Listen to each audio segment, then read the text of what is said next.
entertainment.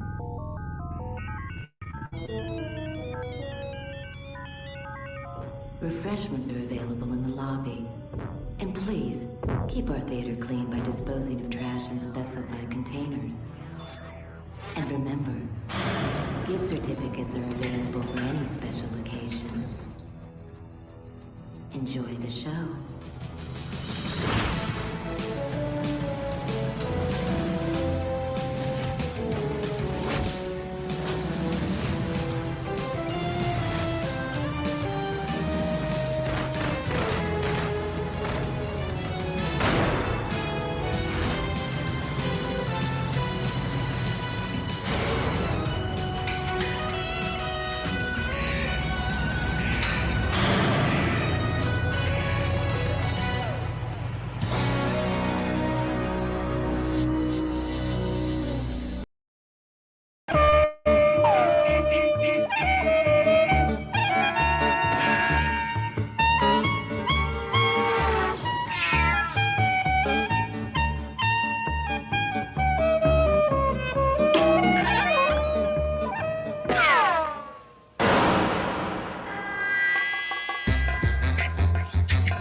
Program is intended for mature audiences. Parental discretion is advised.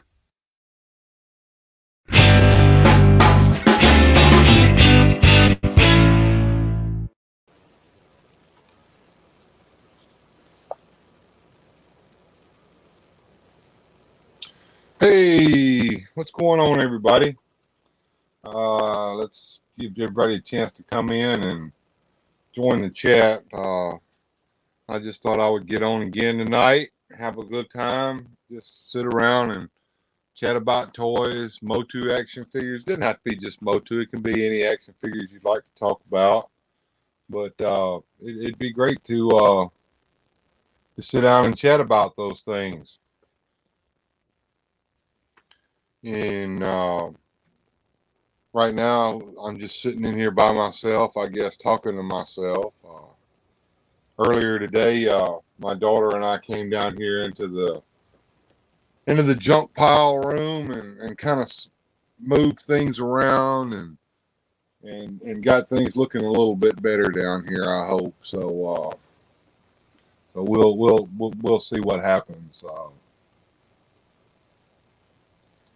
And try to check things out, and maybe it'll look a little better, you know. We'll see.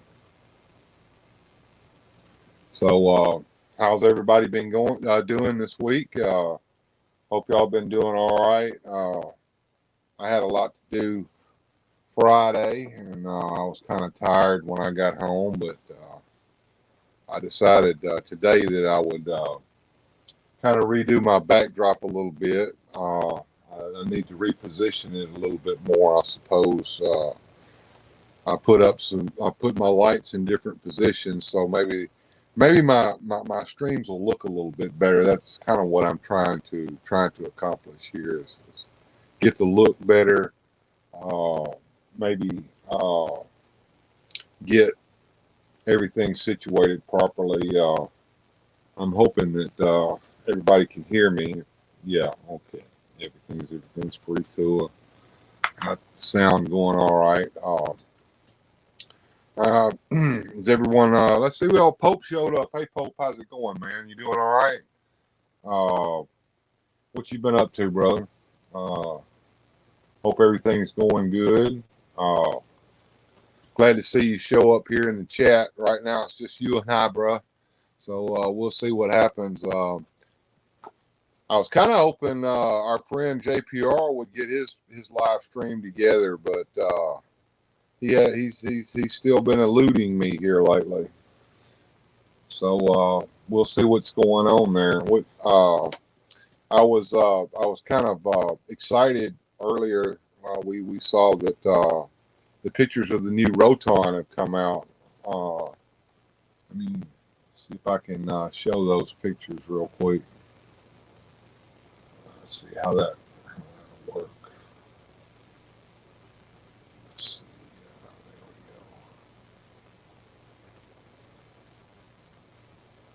There we go. Can you see that? Let's see if that that'll show up there.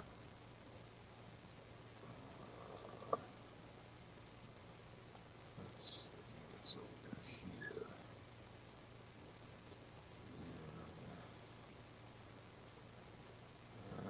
There we go. Put that on the stream.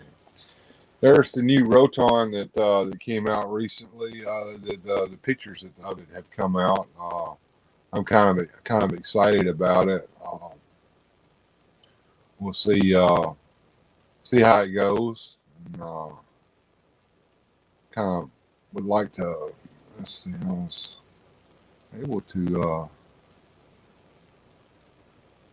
through these a minute ago. Let's see. And there we go. There we go. That's what I'm looking for. There's that booger. A lot of people are wondering about this cage on top of it and what's going on with that. That was actually a monogram model kit. The cage there on it was.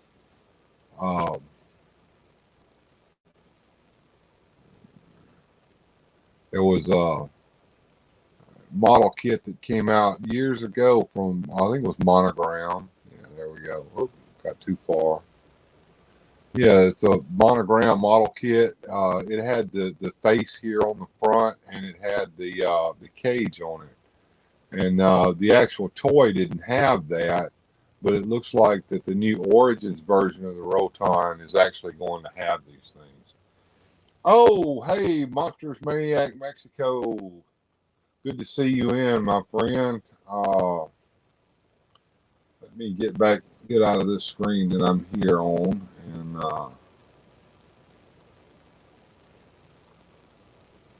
MastersManiacMexico says, have a good evening to the States.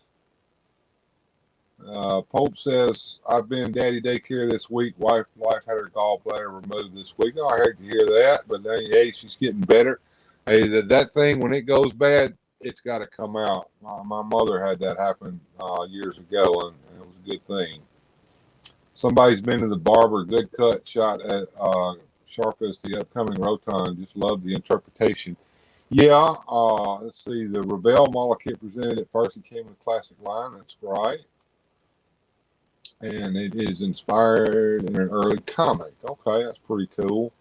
You can run back over here, and I'm going to share this other screen in just a second. I want to, let's see, Roton model kit. Let's check that out and look at some pictures of that online. Let me put this in the stream here. Can everybody hear me when I'm sharing this other screen? Okay, good. I think everybody can still hear me. A lot of times when I'm sharing the screen, I found that sometimes my audio cuts out. So if my audio cuts out, somebody shout out at me and let me know. Roton model kit. Yeah, here we go. That's some images for that. There's the picture right there. Let's see if that's a decent picture. I haven't opened that in a new tab.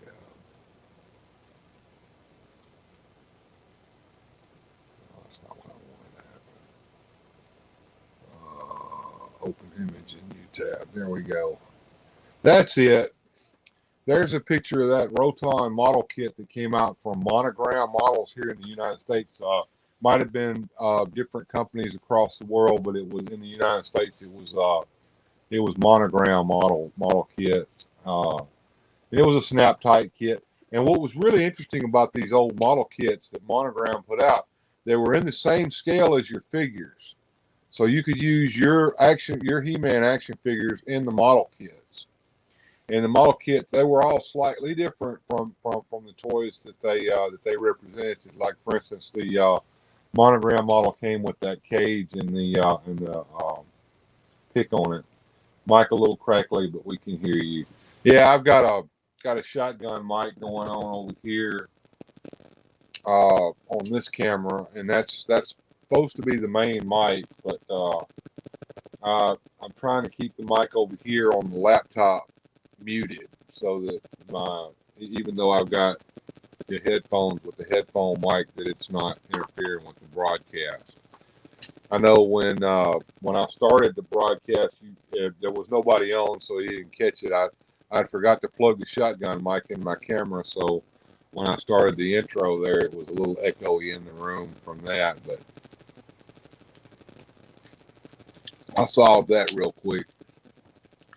Each day I do these, I'm kind of flying by the seat of my pants and doing something a little different.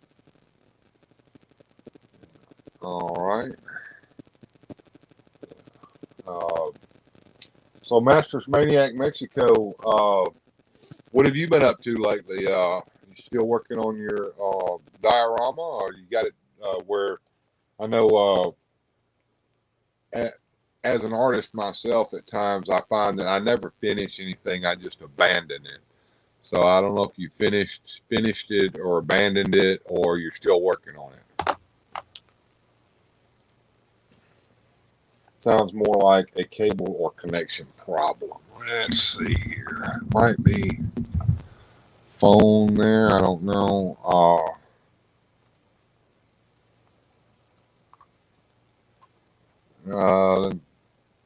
Let me see if I can hear that crack. Yeah, I hear the crack. I'll tell you what I'm going to do. I'm going to try unplugging that phone for just a second and replugging it back up. So what I'm going to do is I'm going to play my little technical difficulties thing. It always gives me a copyright strike, so but I'm going to play it anyway. I'm going to figure out a way of changing the music on that later. So we'll play that real quick while I try to fix this camera.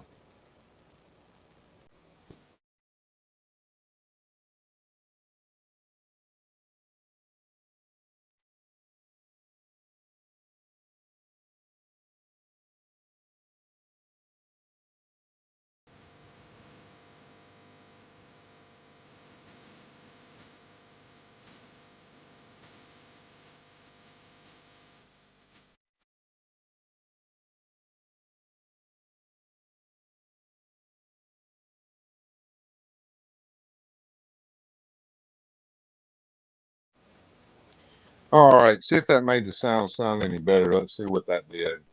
Does that sound any better? Still a little crackle?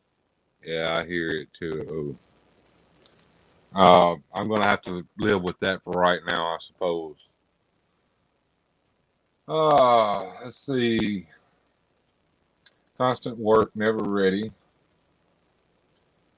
Tomorrow's flea market time. Hope to find some goodies. Yeah, flea markets are always fun. Let's see. Haha, every video I've ever put up gets copyright struck from the music I had. Yeah, the very first video I did, the one that was just a complete disaster. I had this long intro because I thought I'll give everybody 10 minutes to show up. And it just goes on and on and on. And basically it played in a drive-in theater. It's one of those policy trailer things.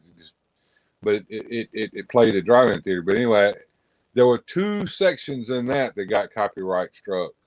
And what I found out, if I get a live stream copyright struck, it's just going to be copyright struck, because I'm not going to go in and edit it anymore, because when I edit it, it takes the live chat away. So the live chat's not there anymore. So the replay of the live chat, so nobody can see the comments that were made during the live chat. So I'm not going to do that anymore. Let's see. I did a lot, it's there, but it's a lot better. Okay. What's the name again of this super tune? The one that was playing during the technical difficulties, I can't remember what the name of it was. It was but it obviously is an actual tune, and the video that had that, well, actually I made the technical difficulties. Please stand by picture, but I took it from another video that had a similar picture to this in it. And I didn't know the music was copyrighted. So anyway, I don't care. It'll just have to be what it is. So how's everybody been doing here lately? Pope, have you, other than having to deal with your old lady there getting her gallbladder out, is taking care of the kids?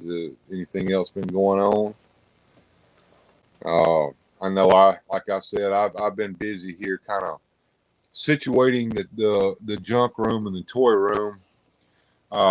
Back here behind me, you can see the edge of my TARDIS playset that went with the ninth and the 10th Doctors. There's TARDIS, the playset for that. I've got to either take it apart and put it back away, or find a better place to put it, because that's just not cutting it. It's kind of balanced on top of a box that's sitting in a chair, and I don't like that. It makes me feel like if I move the wrong way, I might bump it and make it fall, and then I would be very sad. Hoping some more folks might show up into the chat tonight and hang out with us. Basically, I'm just going to sit here and ramble on and talk about figures and just have a good time. I'm trying to figure out something that I can do with my Galaxy fighter here. Centurn is his name. I might incorporate him into a video. I'm thinking about, this is Baltard. He's the goofy guy with the top knot. I've been working with Lee Customs. He's gonna try to make me a flesh tone head for him, so that I can do a custom figure with a flesh tone, instead of having to try to find another Skeletor figure and be blue like Batoon here. Yeah, kind of like Batoon being blue, and I want my Baltard figure to be flesh tone. I'm still waiting on my sword for Warlord here. I'm real proud of Warlord. His boots have finally gotten good and dry, and they're not so tacky to the touch like they have been when I first had him painted up the other day. Iguana's back there a little bit too far away for me to grab a hold of and bring on camera right now. I have to get up and go over there and get him. Raphael Williams has shown up. He says, He-Man. Yeah, He-Man and the Masters of the Universe. Good to have you on, Raphael. Just tell us a little bit about yourself and meet everybody in the chat. We have Pope that's here with us, MastersManiacMexico. MastersManiacMexico is my friend who is a German who lives in Mexico. And when I watch his channel, it's very interesting. One minute he'll be talking in German to one of his German friends, and the next thing you know, he's talking in Spanish to someone who's in Mexico or speaks Spanish. And then the next thing you know, he's talking to me or somebody else who speaks English in English. So he's quite a guy. By the way, Masters Maniac Mexico, I checked out that couple that you were telling me about. I don't exactly know where they're located here in the United States, but I really enjoyed watching their channel. And I really liked those patches that you sent the lady to sew onto her jean jacket, or cut, as we used to call it back in the day when we made rock and roll jackets like that. Dean Rock on saying, hey, Weird, what's going on, Dean Rock? Good to have you in, man. I was just checking out Hebro earlier, and he was showing off some of those pictures of the new figures that are coming out. Are you planning on getting any of those? I probably won't be getting any Masterverse figures, but they sure look nice. I might get that Roton, though. Near Columbus. Is that Columbus, Mississippi, or Columbus, Ohio? Because I'm in Mississippi, and Columbus is not that far from me. And if they live here in Mississippi, I might try to look them up if they have a store. And it looked like they were in a store, but it may be just their house that they have a museum in. I don't know, but she's got quite a collection of MOTU. I really enjoyed seeing that. All right. And Hyundai Mr. Des Universums, ha ha ha ha, says MastersManiacMexico, who speaks a languages that I don't understand. I'm a lingual guy. I speak one language. My Spanish consists of dos pollos feliz por favor at the Mexican restaurant. MI stands for Michigan, friend, I believe. I hope you meant Mississippi. See, I do the patches on my own. Just let me know which characters, and I'll get a first channel pack. Okay. That Skeletor was pretty badass. I like that Skeletor that she had on her jacket. That's pretty good. Mississippi, yes, okay, very good, very good. So Columbus, Mississippi, that is not very far from here. That surely isn't very far from here. So I might have to go down to Columbus, Mississippi, and check them out sometime. I hope I wrote it right.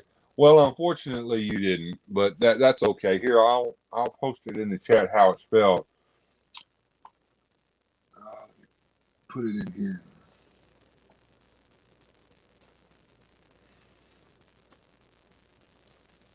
There we go. That's the way we used to learn how to spell it when I was a little kid in like first grade. We learned how to spell it like this: M-I, crooked letter I, crooked letter I, humpback guy. So that's how we learned how to spell Mississippi. Well, I hear my wife just came in. She had taken my daughter back home. She lives in a town over from us, and my daughter was here earlier today. I was speaking with my daughter about coming on sometime, and she got a few things at Walmart while I was getting some bulldog clips today, and she got some things so that she can put some lighting up and use her phone so she can come in as a guest, so they get her to talk about aliens. And every time I think about aliens, I always think about the alien on Family Guy. And I'm going to go ahead and I'll probably get copyright struck for playing this too, but I'm going to go ahead and play it real quick. Let's find this and open it up. Let's see. Did I put it in there? Yeah, here it is. Hey, I'm live, baby. Good night. Good night, sweetheart. Bye-bye. Bye-bye. My wife just came in. All right, y'all check this out real quick. Minimum safe distance. Stop. Not so fast, y'all. You think you can just up and run away? You crazy. I like to eat people from other planets, especially y'all. I like to eat you with my little mouth, too. Oh, now y'all get back up inside me, little mouth. I wants to play, too. Get back inside. I'll get you when we's eating them. Zoop.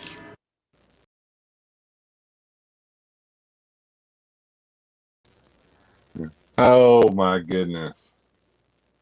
So what y'all think about that? I'm going to hit her with that one when she comes on. Pope says he'd love to see some of the alien stuff. She's got quite a bit of stuff. She's got some NECA stuff, and she's got like a ton of books and comic books and stuff like that. And I'd like to have her come on and show off some of that stuff. See, Masters Maniac says, saying Walmart. Recently, I visited the toy aisle here. Is way overstocked. Good for me, but it concerns me a little as I want to see much more Origins getting to retail. Yeah, when I was at Walmart today, I was really excited because I went to the Walmart in Clarksdale, which is where I work, and they had all of the cartoon show, the CGI cartoon show toys. They had those on clearance, and there was no Origin stuff anywhere in there. And I'm like, oh crap, it's all going on clearance. They're getting rid of it. They're taking it off the planogram. I go to the one in Batesville, and they've got the planogram set up, and they've got brand new Origins figures in there. They had Jitsu, and they had Mini Comic Stratos, and Buzz-Off. And I came this close to getting Jitsu and Buzz-Off. I wasn't ever going to buy those two figures, but seeing them on the shelf, see, that's what motivates me to buy something that I'm not going to normally buy. If I see it on the shelf at Walmart or Target, I'm going to grab that sucker and run and buy it, and then come home and get berated by my wife for wasting money. See, they mostly come out at night. Mostly. Those aliens, yeah. So that was a good one. It's time that Make UPA Discord would love to send some pics up from my Vast Alien bootleg collection. Come on, Bill, make it happen. Sure. Let me go ahead and cast out this other screen for a minute, and I'm going to show you a way to contact me. Again, I think the last time I showed this, I was just sitting here with my mic muted, blathering on, and nobody could understand what I was talking about. But let me cast this screen here real quick.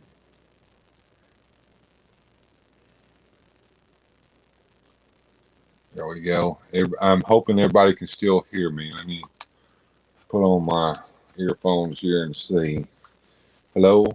Yep, sounds like the audio is going good.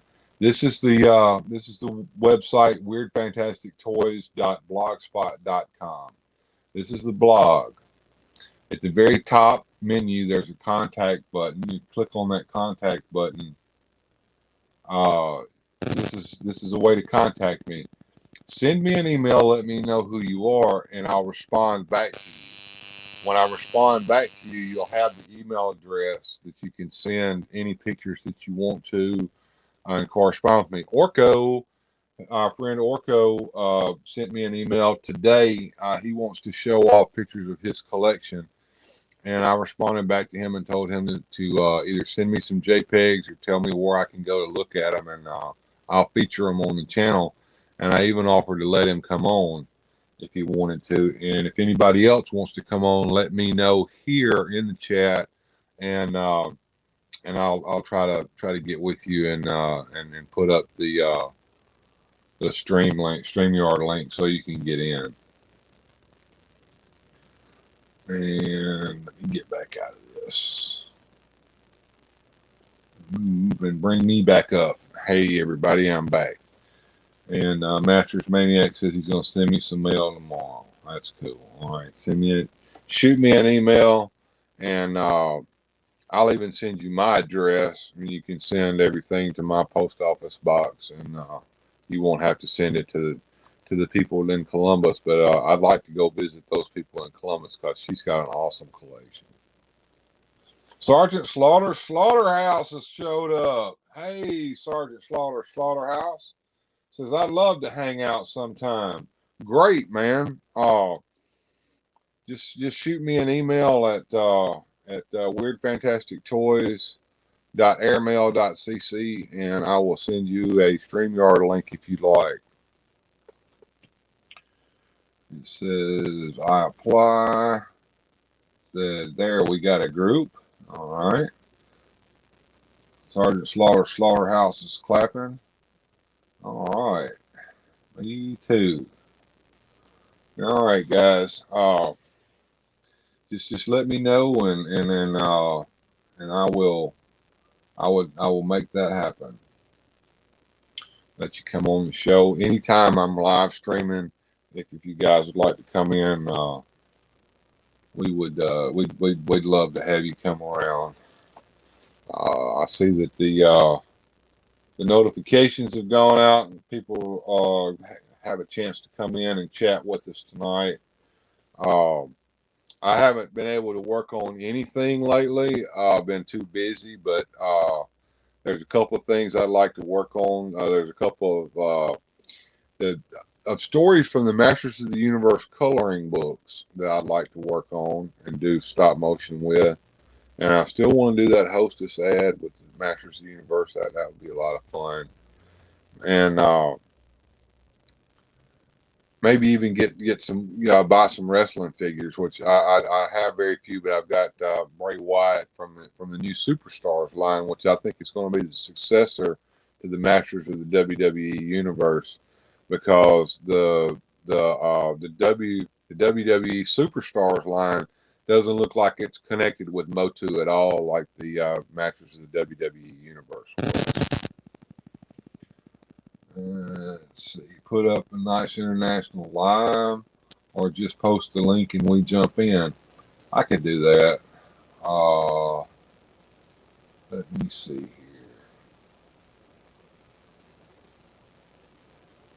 All right, I will post the link here, and anybody that wants to pop in can. Michael Pendergrass says, why is Man-at-Arms without mustache? Because in the very beginning, the action figure did not have a mustache. The very first action figure that came out vintage was non-mustached. And in the original mini comics, he had no mustache. The mustache was added to him by Filmation when the Filmation cartoon came out to make him look like an older character than Adam and He-Man and Tila, to give him a little age. But the original character of Man-at-Arms was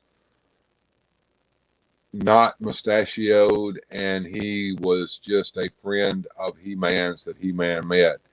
And in my play, or in my world that I've created for my action figures, the Filmation cartoons are not so much a factor. It's the original mini comics and the storyline that came through those that I'm trying to tell. And some of the new stories that I'm trying to come up with are some stories that came out in an actual MOTU coloring book that came out back in 1982. The storylines began to merge with Filmation around 82, 83, 84, up in that period of time when the cartoon show got popular.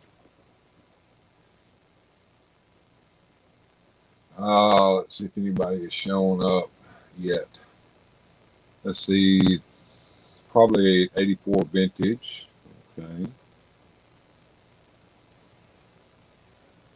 Stop motion is so much fun to watch. It certainly is. MastersManiacMexico says, give me 3 minutes and I will come on. Okay, bud, just take your time. I decided to live stream it late at night, which I normally don't do, but because tomorrow is Sunday, I can sleep in and I don't have to worry about getting up at 4 a.m. and trudging off to work. So we'll just hang out as long as everybody wants to, and when everybody gets tired and sleepy and I can't stand it anymore, then we'll call it a night. But we'll see how long we can make this one last for. The toys were made before the cartoon was, says Michael Purvis. That is correct, Michael. Good to have you on, Michael Purvis. And Michael Pendergrass, good to have you on. Sergeant Slaughterhouse, good to have you on. Says, I have total respect for those that can do stop motion. I don't have the skills or the patience for it. My stop motion is not the greatest. It's kind of a limited stop motion, kind of like the old Golden Book video series, but using action figures.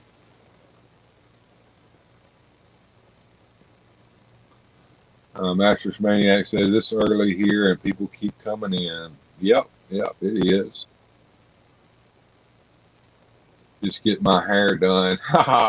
Yeah, well, I got my hair cut the other day and got all the mop cut off of it, and now this is how I comb my hair in the morning. I just rub it. Yeah. See, Michael Purvis says, I just got off work, so I'm up for a while. Well, hang out with us, Michael.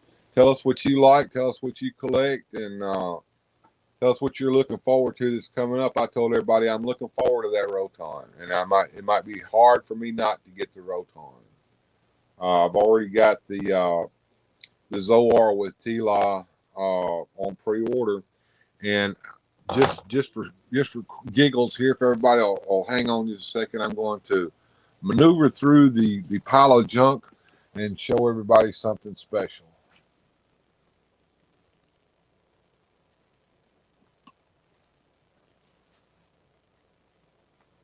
I'm still in the room, so I'll talk while I'm looking for this little item. My daughter came in and moved everything around in here, so it's going to be kind of hard for me to get to it without making everything fall, but I'm going to try.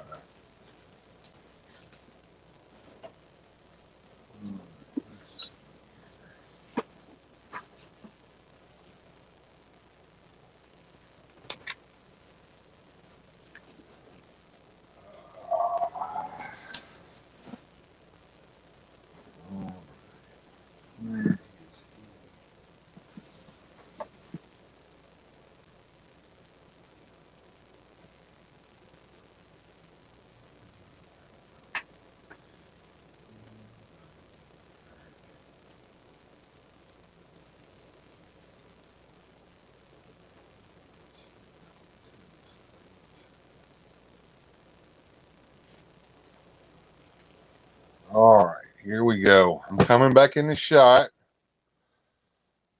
and I'm going to show you some things that I have here from when I was a little boy. It's Zoar. There's my Zoar. He's sitting on his perch, and his wings still flap. And I'm wondering what how the new Zor is going to look compared to the old Zor, and what the size is going to be. And I also have Screech. His wings still flap. He's got his little perch. So there I've got my two birds, and I just can't wait to get the new Zor to see what he's going to look like compared to these guys. And I have found that the best way to store them is to put them upside down on the table so that their wings lay flat, and that keeps them from getting that odd bump. I'm trying to work on my Zoar to train his wings to sit correctly. Mr. Hootie Dean, nice to see you come in. Sergeant Slaughter says that's epic. Yeah, pretty good condition too. Yeah, these guys were my toys when I was a little boy. So they've been through it. They've been through the ringer, and they're still in pretty good shape, I think. Carlos, welcome, my friend. In your opinion, what is the rarest figures of the MOTU Origin line? In my opinion, I would guess the rarest figures would be the Giants. I've never seen them in person, and I don't think they were sold in the United States. I think they were sold in Italy. Sergeant Slaughterhouse says, I can't find Trap Jar Beastman. Oh, or if you're talking about the new Origins line, the rarest figure from that, it's got to be Trap Jaw. I had, like Sergeant Slaughter, I had a hard time getting a Trap Jaw. And that was the only figure that I was afraid I was not going to get, that I actually wanted to have in the collection. But I did get one.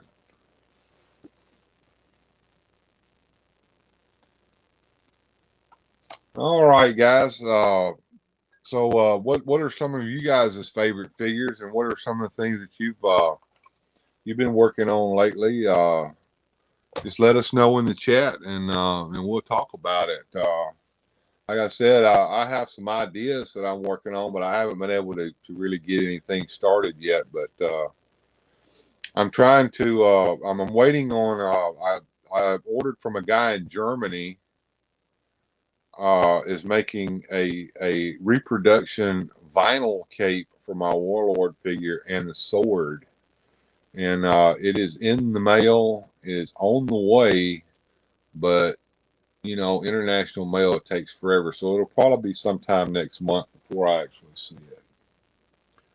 Sergeant Slaughterhouse says, it will come to no surprise that I am a fan of Masters of the Universe WWE Sergeant Slaughter. Yes.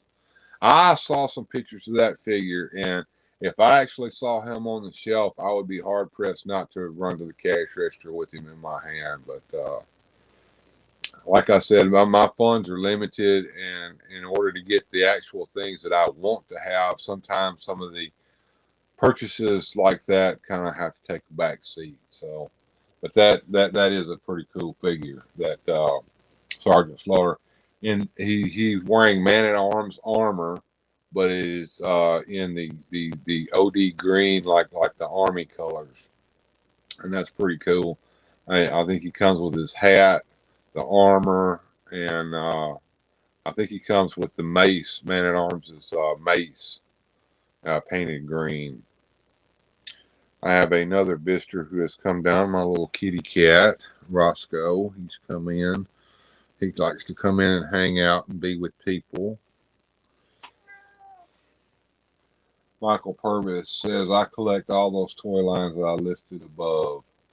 He says, I collect MOTU, Teenage Mutant Ninja Turtles, Thundercats, 1984 Superpowers. Hey, me too. Ghostbusters Vintage, real Ghostbusters, I collect those. Hasbro, WWE, WWF Vintage figures. That'd be the Jack Specific figures, if I'm not mistaken. Power Rangers and NECA. Okay, that's pretty cool. I have all the figures from all three waves of Superpowers. I have the Hall of Justice playset, and I have the Batmobile. I have Batcopter, which is kind of rare. I have Calabac Boulder Buster, the little vehicle that Calabac rode in. It had the catapult on the back and had the little teeth in the front. That's pretty cool. And that's my Superpowers collection. And I have a telephone booth that is was made by Pat Crawford from Repro Bubbles. That is, it was based on a unproduced playset, telephone booth playset that they were going to make for that. And I have that in the collection. See, Pope says, I actually don't have any collections, but your custom work is starting to motivate me to try to paint some of my board game minis. You know, speaking of board games, one of the things that I did years and years ago, my daughter, when she was little, we bought a Mousetrap board game because she wanted to have a Mousetrap board game. Of course, I remembered Mousetrap when I was a kid. And the Mousetrap board game comes with all the stuff to make the Rube Goldberg Mousetrap. And it's got the little diver man that dives over into the diving bucket. And I painted him, and I painted the stop sign and made it say stop. And I painted the boot so it looked like an old nasty leather boot. So I painted all that up on my board game. So that was kind of cool. See, the WWE MOTU line is awesome. It really looks good with the other figures. It does, and the figures are compatible. And it's great for us customizers, because if we need something to go with another MOTU figure, we can draw from that Masters of WWE Universe line. Michael Purvis, that's awesome. Carlos asked me, what brand of acrylic paint do you use? I use acrylics, that's correct, because they're water-based. I like testers, but it's expensive. But the reason that I like to use testers is because testers is made to paint on plastic. It was made that way because it's model paint for plastic models. And it also, even the acrylics have a little bit of a glossy sheen to them when they dry, so that it kind of matches the way the paints look on the figures that the company store normally. But if I don't have access to Tester's paint, the cheap stuff, various different acrylic paints that you can buy in Walmart or equivalent Target, whatever, you can use those as well. But even the Testers or the Walmart stuff, I will always suggest that you get some Rust-Oleum clear spray. The satin is the best. You can get the gloss or the dull coat, but the satin is the best. And give all your paints a little light overspray with that, and let it dry 24 hours, and it'll harden up and it won't chip if you do that. See, Michael Purvis says, I painted my extra MOTU vintage figures to look like the cartoon style. I did something similar to that with, I had an extra Stratos, and so I gave him the boots from Rey Mysterio, and Rey Mysterio's red, the red Rey Mysterio version. I gave him his jetpack. So even though the Filmation version was blue, he had the blue wings and the red jetpack. So I did that and made me what I call my Filmation version of Stratos. He's got the red boots on his feet. Yeah. So I have a mini comics version that's got the tan colors, and I've got a mini comics version that's got the gray color Stratos, and both of those figures have custom feet that was made by Lee Customs that look like beast feet. They have toes, actual toes that you can see. And which brings up another thing. Before I bought the feet from Lee Customs, I had bought a set of beast feet from Barbarossa Customs. And I do recommend Barbarossa Customs. He's a very good customizer. He puts his stuff up on eBay, and when he runs out, he closes his shop down until he gets his orders caught up. Then he'll open his shop back up and put things up for sale. But you'll have to wait with Barbarossa. He's got a long list of people, and he'll close his shop and he'll start making his stuff and start sending it out, and you'll get your stuff, but it takes a little longer than it does with Lee, who makes his stuff and then puts it up for sale. But I bought the beast feet from him, and he made his beast feet from, you could tell it was from classics. So the feet were a little bit kind of out of scale with the figure, even though he made them where they would fit properly on the Origins figures. The feet looked a little too big, and when I got the feet from Lee Customs, those feet were just flawless, absolutely what I wanted. Mr. Hootie Dean wants to know, what is the last figure everyone picked up? Mine is the MOTU Super 7 Transforming He-Man. The last figure that I actually bought was another He-Man figure, the He-Man Origins figure with the new head sculpt that looks like the vintage. And the reason I got him was so that I could make my my Warlord figure here. I had to repaint his boots, and I had to repaint his midsection and pop his head off and repaint his bracelets. And that was the last figure I actually picked up. Says Pope says, do you think these custom dealers are using the liquid acrylic 3D printers to make the parts? I don't know. Lee Custom, he's actually casting his stuff in resin. Talos's Dream Shop, he is using, I think, PLA with his printers, and it's a little, some of that stuff's a little delicate and brittle, so you have to be careful with PLA. Anybody else that's doing customs, I don't know. Let's see. Carlos goes, what announced Origins figures are you looking forward to, and what unannounced character do you want them to make? What unannounced character I want them to make is I want them to go ahead and make Savage He-Man with bare feet and bare ankles and a loincloth that doesn't have a belt on it and non-bracelet arms. Will they make that for Origins? Probably not. I'm probably going to have to customize and make that myself. But if they make it before I can get it customized, I will buy it. What announced Origins figures am I looking for? The line has gotten to the point where the figures they're making are not figures that I collected when I was a kid and weren't figures that I really wanted to get. However, I've got my eye on King Randor. I'll probably get King Randor.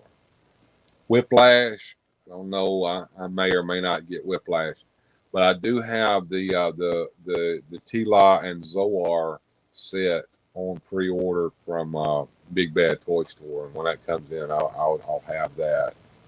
And I'm like I said, I'm curious to see how he's going to match up to my vintage Zor here. That's going to be interesting to see how that looks. Let's see, who is King Warlord? Actually, he's not a king. He's just a warlord. Warlord was a set of comic books that was done by DC Comics in the 70s and all the way up into the 80s, I do believe. And it was done by a guy named Mike Grell. He did, I think, the art and the story on those. And the storyline is that Vietnam War vet Travis Morgan was flying his airplane across the North Pole. And it was a supersonic jet. And he had been flying over Russia, spying on them in his U-2 aircraft or whatever. And the Russians were after him, and so he took a shortcut over the North Pole to come into the United States. But little did he know, his plane was crashing, but little did he know that there's a giant opening into the hollow earth at the North Pole. And his airplane went through the hole and down into Skartaris, which is a savage world with dinosaurs and savage people and tribes and all that. And he saved the king's life there and became the king's warlord. And that's basically the storyline of those comics. And if you haven't read those comics, get your hands on them however you got to get them, whether you got to sail a ship to get them or whether you go down to your local comic shop. Those are some great comics. A company called Remco back in 1982, when the He-Man figures came out, they decided that they were to get the license from DC to do Warlord figures, and they copied Mattel designs and made their figures look just like the He-Man action figures. And there was actually a lawsuit, which Mattel lost. And when Mattel lost that lawsuit, it opened the door for all of the bootleg companies to bootleg that stuff and come out with their own version. And that's where Sunco came up with the ideas for their Galaxy Warriors and Galaxy Fighters. And it just opened the door to all kinds of knockoff figures. So that's how that came about. Carlos said, that Warlord custom you did looks great. Any plans to make any other customs from the Remco line? Not at the moment. Like I said, the reason I made the Warlord figure in the first place was because Lee Customs on his eBay page, he eBays under the name of J Buford 63. He had that Warlord head up for sale on there, and I had been eyeing it for some time, and I finally gave in and ordered it. And when it came in, I said, well, now that I have the head, I'm going to have to go ahead and make the body for him. And so that's when I ordered my He-Man so that I could paint up the parts on that. And then I made the cape that's on him now out of felt. I just drew a design on the felt and cut it out. And I used a Sharpie marker to put the spots on it. And I actually like that cape. And like I said, I've got a guy that's going to send me a repro of the actual cape that came on the figure that's vinyl. and I'll see how that looks on him compared to the felt cape. But I might just stick with the felt cape. Mr. Hootie Dean said, "Wow, I never knew any of that." Yeah, the Warlord. Those were cool comics, and I think they came out in the early '70s, and they lasted all the way into the '80s. And I remember the figures in that they were advertised in the comic books, but I never saw those figures for sale anywhere when I was a kid. Because if I had, I probably would have wanted Warlord and Hercules and the bad guy Demos, I believe was his name. Might be, if I'm mistaken, somebody let me know. But those figures there. There was also another character called Makiste. That's how I always pronounced it.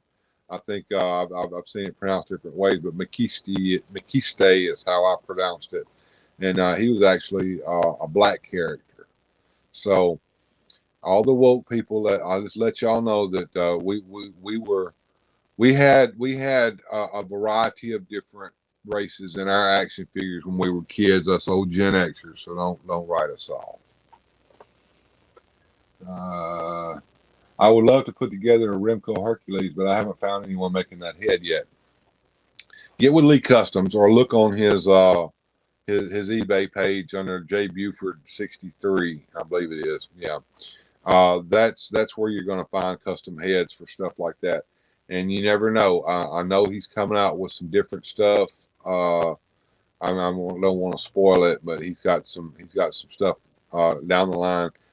And if you want that Hercules head, he might do it one day. So that's your best bet. All right, Masters Maniac, he's in the StreamYard. Let me get him on. All right, you ready, Master? Here we go, bro. Hey, how's it going, man? You doing all right? Always going good, my friend. What you say here, clava mala nunca muere. Real quick. All right. Hey. Do you hear me right now? Yeah, I can hear you. All right. I'm okay. I'm really happy that I can jump on the stream. Have a nice evening, everybody. I'm really thrilled to have a personal chat with you here. All right. What I'm going to do, I'm going to mute the mic on the main one over here, and I'm going to get to the laptop. All right. Well, guys, so there we go. There we go. That was a quick change. Hey, can you hear me good? Is the mic on? And perfect. Okay, great. Perfect. So, tell us a little bit about the diorama that you've been working on that you have back there behind you. Tell us all a little bit about that. That's the one that I've been really interested in. All right. That is a long story that I try to keep short.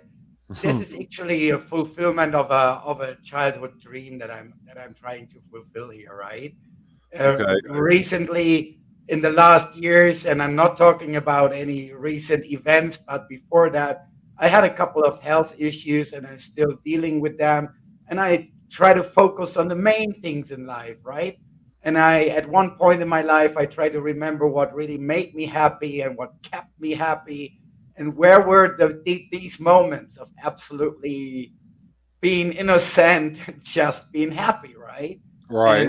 And I came quickly back to what is He-Man and the Masters of the Universe and all these kind of stuff that is attached to that we love so much, like a mask or whatever, G.I. Joe, whatever it is for somebody, Transformers or what.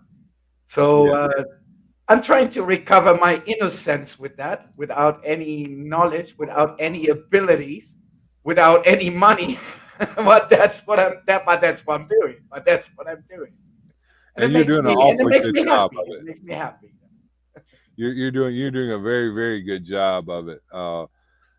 He did a live stream recently where he was working on that, and he's just sitting there working, and he'll look over and he'll chat with somebody and he'll keep working. And he was talking about the different things that he was using. Basically, he's using what he can find that doesn't cost him any money to be able to make what he's making. And I think that that's just wonderful what he's done.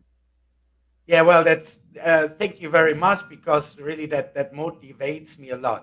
You know that you are on my channel as well. I have a very small community, but a very tight community, Yes. and this is what keeps me literally working and what keeps me back going online. Yeah. It is like you can have these nice little conversations and you can take your time, and in the meantime you're working it out, right? And for me it's kind of a, yeah, it's escapism. I don't deny it, but it's a beautiful addition to Escapism my is a good yeah. word. That's what I do when I come in and I get my toy collection out and I start working on whatever I'm working on. I don't want to think about work. I don't want to think about the crazy people on TikTok. I don't want to think about any politics, any Oh junk. Jesus, no. No, no, things are I going want to crazy. go into my little world where Exactly, all of that exactly. goes away. Exactly. And I think this is a little space that everybody of us deserves. And Exactly. it's A nothing that you place to can literally decompress. take away from us, right? Yes. A place to Something that we decompress. create, right? And where Right. we still have the power. That's right. We have the power. Exactly. That's And that's right. what I enjoy so much. And thanks to Sergeant Slaughter here, Sergeant Slaughter's Slaughterhouse, and Mr. Hoodie Dean, that make me nice compliments here on the chat. Thanks so much. This is very motivating as we are tiny, tiny little representations on the internet with our collections or with what we do. And if somebody comes around and leaves you a nice comment, this is always something I appreciate a lot. Thank you, Mr. Hoodie Dean. Thank you. Thank you, Thank you a sir. We lot. Thank appreciate you a that, lot. sir. Don't you worry. Sometimes I speak strange languages, but if you drop me a comment, I always come back to English at any time. At any time. Whatever I found that whatever language that you speak, a Masters Maniac Mexico can probably understand you and talk back to you in that language. So if you're As long speaking, as you don't confront me with Chinese Mandarin, I'll get it around. I'll get it around. he can speak German, of course, because he's a German. He Ja, ich speaks spreche Deutsch. Ja, natürlich. he speaks Spanish because he lives in Mexico, Yeah. and he also speaks a pretty good English. So between those three languages, he probably can understand what you're saying if even if you're speaking French or Yeah, Italian. French, exactly. Yeah, yeah, yeah. I can offer you French and Danish as common languages as well, Right. fluently. So if you want to join around with French, would be no problem. Yeah. But this is literally not the community that I'm reaching out for, though. But it was just a pleasure to hang out with you the other day on your channel, and I love how every time I go live, you're usually the first one that shows up. So yeah, we'll continue to work together and maybe even live stream together on your channel sometime if you want. Oh, well, I already invited you literally. So for me, that would be a pleasure. And All as right. well as I figured out a little bit about your love for the Mexican bootlegs, well, this is something I Yeah, I do a like little that. bit propaganda for that, right? Because I fell in love I've with it. never actually collected the Mexican bootlegs because I just don't have the money to do that. But He said, I've I'm going to feed you a little. always I'm going to loved feed them. you a little. I appreciate that, brother. I appreciate that. But you know, I was watching Pixel Dan, and Pixel Dan, when he sees those things, he freaks out and gets them too. And that's where I learned about them was from watching Pixel Dan. Right. I will try to feed you a little bit. There is a lot of things going on here, and in the last couple of years, I had the pleasure to really get a part here, not only of the collector scene in Mexico, but more of the creators and producers scene. So I literally have vital contacts to major creators that happen to work for the industry in the states as well for the bootleg Mexican industry here because they literally come from here. And there would be a couple of nice issues that we can discuss. That'd And be great. well, you told me that you already checked David's channel, so you know kind of that I take my joy out of this to give a little bit of the Mexican bootleg culture around, and I would love to make ready a little package with a couple of bootlegs that you might enjoy. Though. Whatever you send is going to be on a live stream, or I'm going to actually do a whole video about it, because the Mexican bootlegs are just they're just outrageous, man, and they're funny as crap to look at, It's and funny as I just crap. love them. The whole regal that you see up there, like in the skies of Eternia, the whole thing there with the giant He-Mans in the back. This is all Mexican bootleg. Mexican There's bootlegs. nothing original on this. This is all MOTU Mexican bootleg from vintage. So I have 80s. I have 2000 X bootlegs. I have modern bootlegs. I have even remade bootlegs because now the Mexican industry has smelled some blood. Right.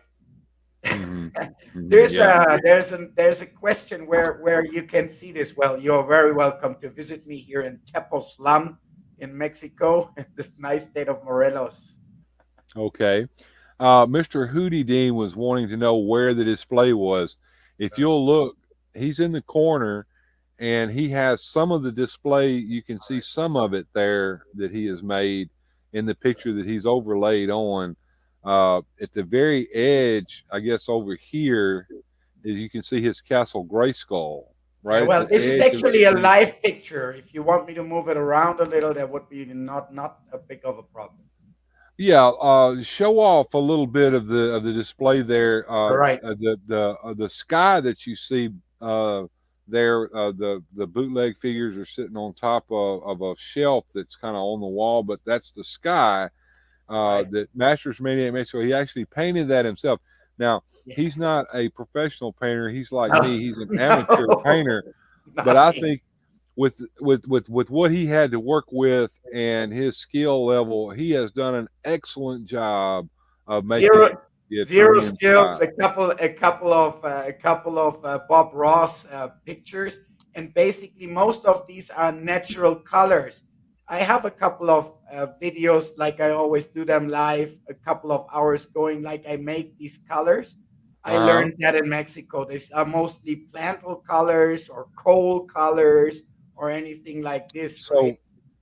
So let me understand this. You're actually making your own paint. I did made the paints for that, yeah. And Now also that is the cool. glitter So effects with metal rasps and everything. Yeah, yeah, I did so make. you've made, not only did you paint this yourself, but you painted it with paint that you actually made yourself as well. That is Yeah, well, absolutely amazing. for the lack of having what I wanted to have and going somewhere like make trash to gold, right? Right. Make trash to treasure or something like this, at That least for my exactly. personal pleasure, right? Hope Hope What I says it's painted, great. I sucked out of a couple of Bob Ross videos. I have to be very honest. Watching The videos demonstrate. the joy of painting. You made a happy Yeah, little sky with a happy little planet over here, and he needs yeah. a friend, so we'll make another little planet here so he can have a friend. Yeah, I So love Bob Ross.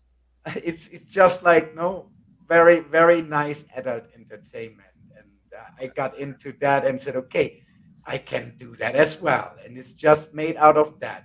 If you want, I go to the camera and switch it around. Just keep me informed if you want to Okay, see anything closer, or if you cannot see what you want to see just because I kind of will not be able to. give an overview and a little All pan right. shot across there for Mr. Hootie All right. Dean, who wanted to look at the All right. display. All right. All right.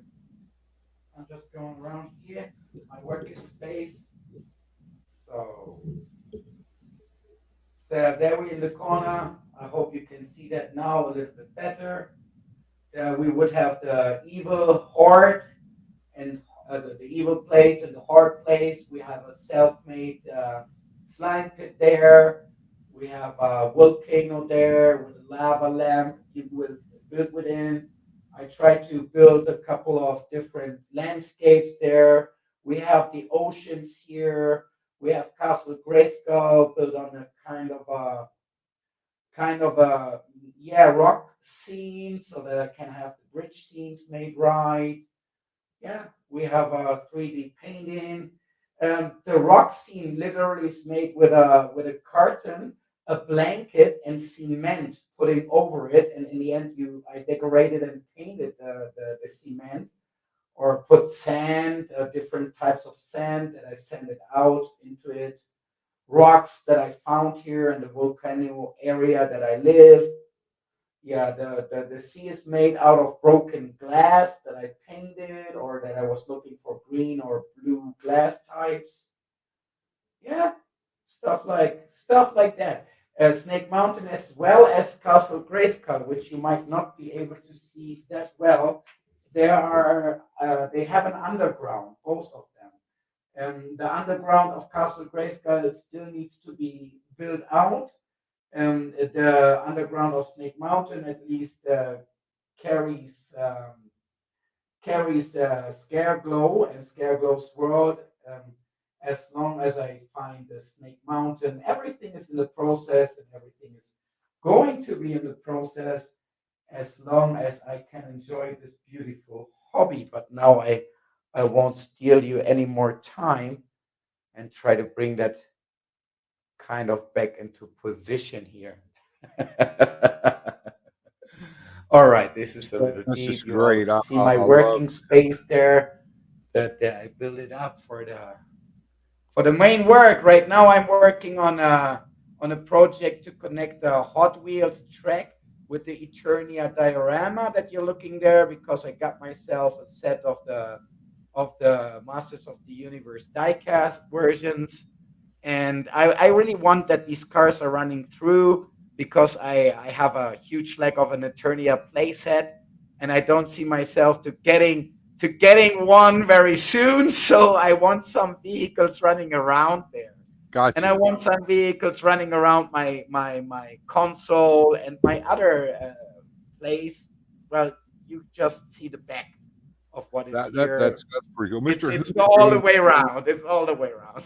Mr. Houdini is asking you, Masters Mexico, if you also customize. Do you do any customization with your Oh yeah. action?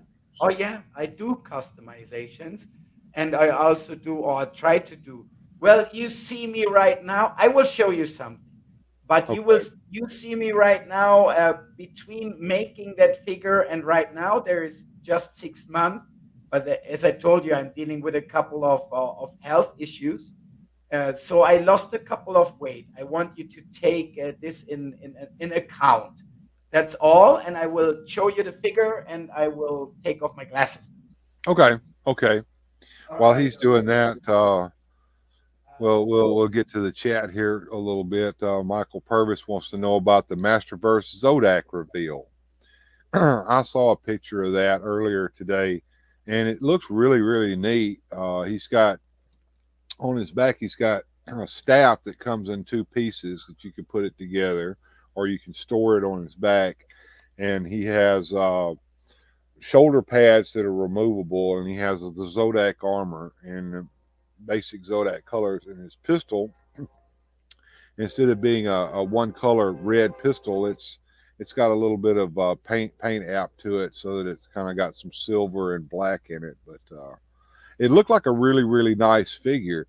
So if you missed out on the classics Zodak figure that came out years ago, this is a chance to add him to your classics collection with the Masterverse.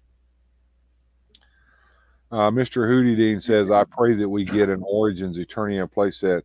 Well, I pray that we get Snake Mountain, and if we get Snake Mountain, we'll be lucky. But as far as the Eternia playset, the only way that I foresee an Eternia playset being made by Mattel for Masters Universe Origins is either through Mattel Creations on the website, like they did with Sunman, or they're going to have to release it in 3 sets. You're going to get the Castle Grayskull Tower, and then you'll get the Snake Mountain Tower, and then you'll get Central Tower, and you'll have to put the 3 sets together to make one big set. Michael Purvis also wants an Eternia playset. And let's see, Carlos says, an Eternia playset, I could see them making us crowdfunded by Creations. That's correct.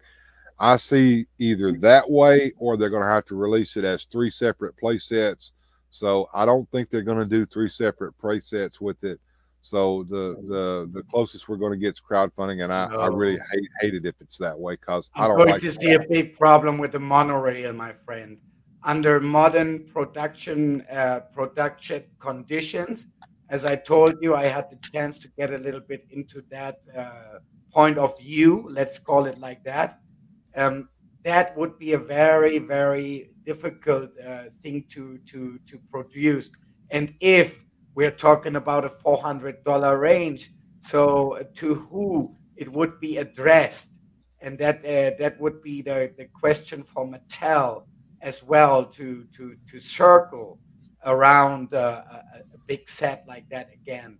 I mean, in the 80s, we all know that people don't let us deny that in the 80s, everything has been lots easier. Yeah. So just let me show, not just let me show that I made myself Here, a let little. me pull you up full screen here so that everybody can see that. I'm gonna take myself off the stream real quick. So that is what we tried to make 6 months ago. The holiday version of He-Man. I have the Santa Claus cap made of tela. What is tela? Stuff made of real tissue. That is the word I was looking for. And I have the sword here made in the holiday version He-Man. And I don't know if you can recognize the guy. As I say, I lost a couple of kilos, but that's probably it.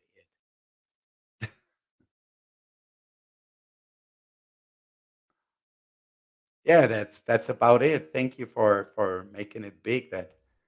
Yeah, but that head, that's you, isn't it? Yeah, it's me. Yeah. Yeah. Who made that head for you? Who made that hat for me? Yeah, Well, this the custom head on that figure. Who made that for you? Did you make that yourself? yeah, and it's not only the hat, it's the whole figure and it's the whole armor. And I also have the You egg, made all of that. everything. I also have the egg. That is amazing. Yeah, I have also the eggs. Everything is handmade, right? Michael Purvis says, I don't think we have enough vehicles for Origins yet. No, we don't. We don't, but I'm surprised we have what we have. That's also true. I'm That's also I'm true. really surprised that the line has lasted as long as it has. I'm surprised that they've actually come out with some actual vehicles to go with the figures. I love that. I love that sword and that sheath that it's and the armor. That's all just absolutely amazing. I've often wanted to get a head sculpt of me and put it on a figure, but the only way I would do that is to have one of the services do it, and they just charge way too much. But that's absolutely Ah, amazing. wait. Well, in a private chat, you let me know when is the next really good anniversary that you have that we can do something like this for you.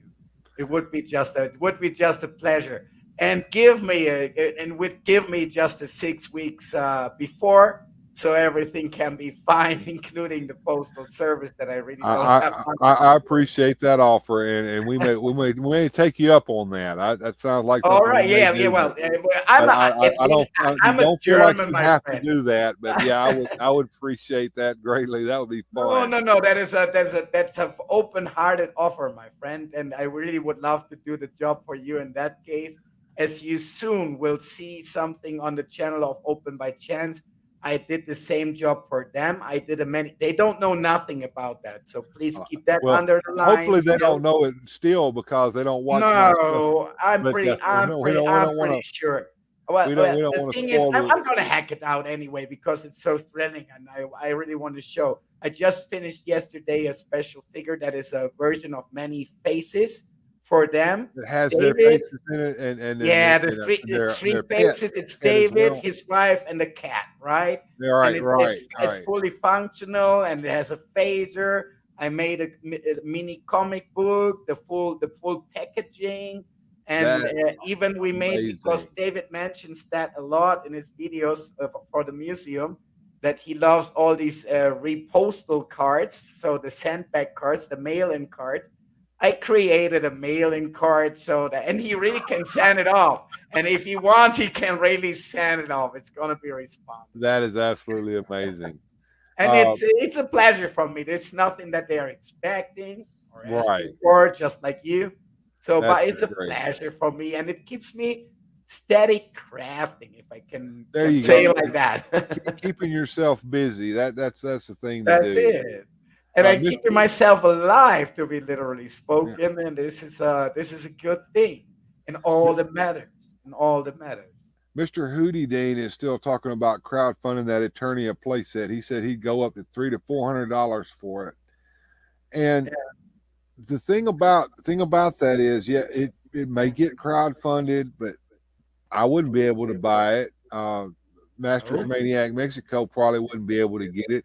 And even if we could, we would have to go on that site and try to catch it from Martel Creations or something like that. I would hate that. But And I'm even not so sure if I would want that, actually, like you say. I no. There's a certain amount. Like I really love the work of the Sevens that they did with Snake Mountain. This is just an impressive example. But I beg you pardon, my dear. That's $900. That's $900 American dollars. And don't let us talk about Mexican pesos. This is half a world, right? There is far beyond what is possible for most of the collectors, and let's be honest with that as well. Although the YouTube is dictated by all those that have these huge collections, the truth is that most of the collectors have a passion, but they don't have $1,000 a month to spend on that. So we're going like you, Bill, and like I trying to go. We're trying to go creative in any matter to enjoy the same thing, but we cannot go and just buy a $900 Snake Mountain or a $400 or $500 Eternia place. yeah, Carlos is saying the proper Eternia place that he guesstimates it would be north of 500 for it. And Yeah. Super Seven's asking 500 just for a Teenage Mutant Ninja Turtle van. Okay. These Joe. these toys are they've gotten outrageously expensive, and of course, as petroleum prices continue to go up, plastic prices go up because plastic's made from petroleum. I remember when the classic Castle Grayskull came out, I wanted that thing so bad, but I just didn't have the funds to be able to buy it. And now on the secondary market, the thing goes for way over $1,000. And the Snake Mountain's going for like $3,000. All right, yeah. In the retail, yeah. But So this is an important point, I think, Bill, that you and me and all the other collectors out there are a little bit responsible for that as well, right?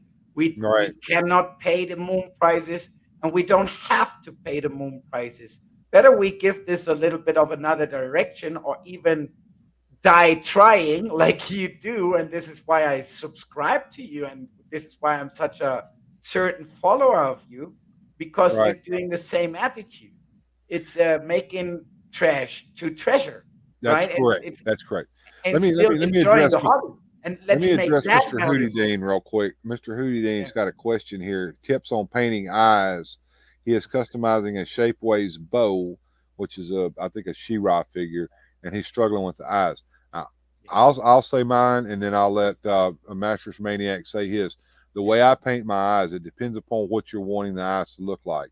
If you want minimal eyes like the old versions of He-Man, you just paint a little semicircle line across where the lid is going to be and a dot in the middle. However, if you want a more realistic looking eye, paint the white part in and then get some brown or leather and paint the eyelids on with that around where you painted the white, so you can get the white away, and flesh tones around that to cover up any spillage. Then you paint a single line down from the upper lid to the bottom lid with whatever color you want the eye to be. Then with a tiny brush, you put the pupil in there. And then with another you put that pupil in with black, and then with another tiny brush, get a little tiny dot of white and put the gleam in the eye. And that eye will look just almost perfect. That's the way I painted the eyes on my Monster Scenes figures.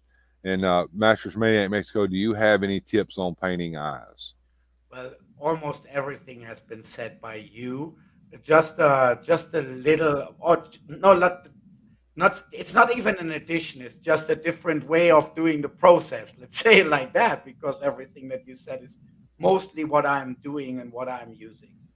Just saying that if I want realistic eyes, just like on my figure, for example, I'm doing with three copes. So I'm doing black first, then I'm doing gray, and then I'm doing white, and then I'm doing the pupil on it, right? And this is going to give like this because as the pupil, you don't have space, so you just have a point. So they give this 3D effect. This three color work has worked for me very well. And I want to point out another thing that you have already mentioned, but which I think can be a very valuable tip that you said use leather colors, right? Leather colors apply very, very well to plastic, right?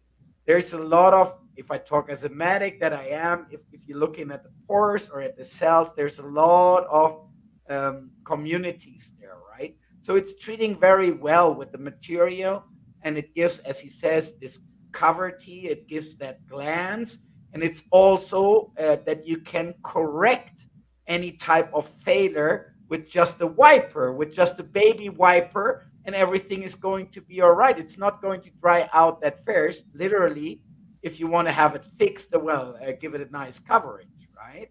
And that's what would be my tips, but there's nothing far away from what you just said. Michael Purvis was saying that he's heard of people using toothpicks to paint the eyes. I've done that before, but I found it better to find the paint brushes at There's Orco. very, very small paint brushes and you just get a dip of that little paint and you just touch it to it, just kind of touch it to it. Exactly. It's not much. Even I put it, if depends the color that I'm using, no? Right. A lot of liquid to it, right? Mm-hmm. If we're talking about leather color, the resolvent will be oil, not water, right? Because it's very rich. Otherwise, you would not resolve it. But with this, you can give it a really nice dip, and you can also create these effects, this look on the eyes that you want. Is it evil? Right. Is it a soft touch? Is it a hard touch? What is it? Is it revenging? Yeah. Let me address Orco 8283. Yeah, I got your email, sir. I sent you a reply. Check your email box, and I did send you a reply. And I'm also I might have also sent you a reply with my actual email, not just a weird fantastic toy email. But just hang in there, brother. You send me those pictures of your toys, and we'll put them on the next show, and we'll let you hop in and talk about them if you want to. Okay. Hootie Dean wants to know what leather colors are. Now he's talking about actual colors that are used to paint leathers. Right. I was talking about the color of leather. All right. Sorry. Yeah, the actual color is what, like Pope says here. What to paint eyelids, I use the color leather, which is what I learned that when I was painting metal miniatures for Dungeons and Dragons. You use that as your eyelid color because it kind of blends in with the flesh color over here and gives the eye some, like he said, some 3D there. And of course, you paint the white first, and you paint that line down the middle for the of the color of the eye. Then you go across it with the eyelids with that color of leather. It's brown, but it's kind of a lighter brown color, and that gives the impression that you have eyelids over the eyeball, and then you have the color in there, and then a dot of black in the middle gives you the pupil. And what really makes it look real is when you get that little dot of white and put the gleam right there on the pupil. So that's what makes it work.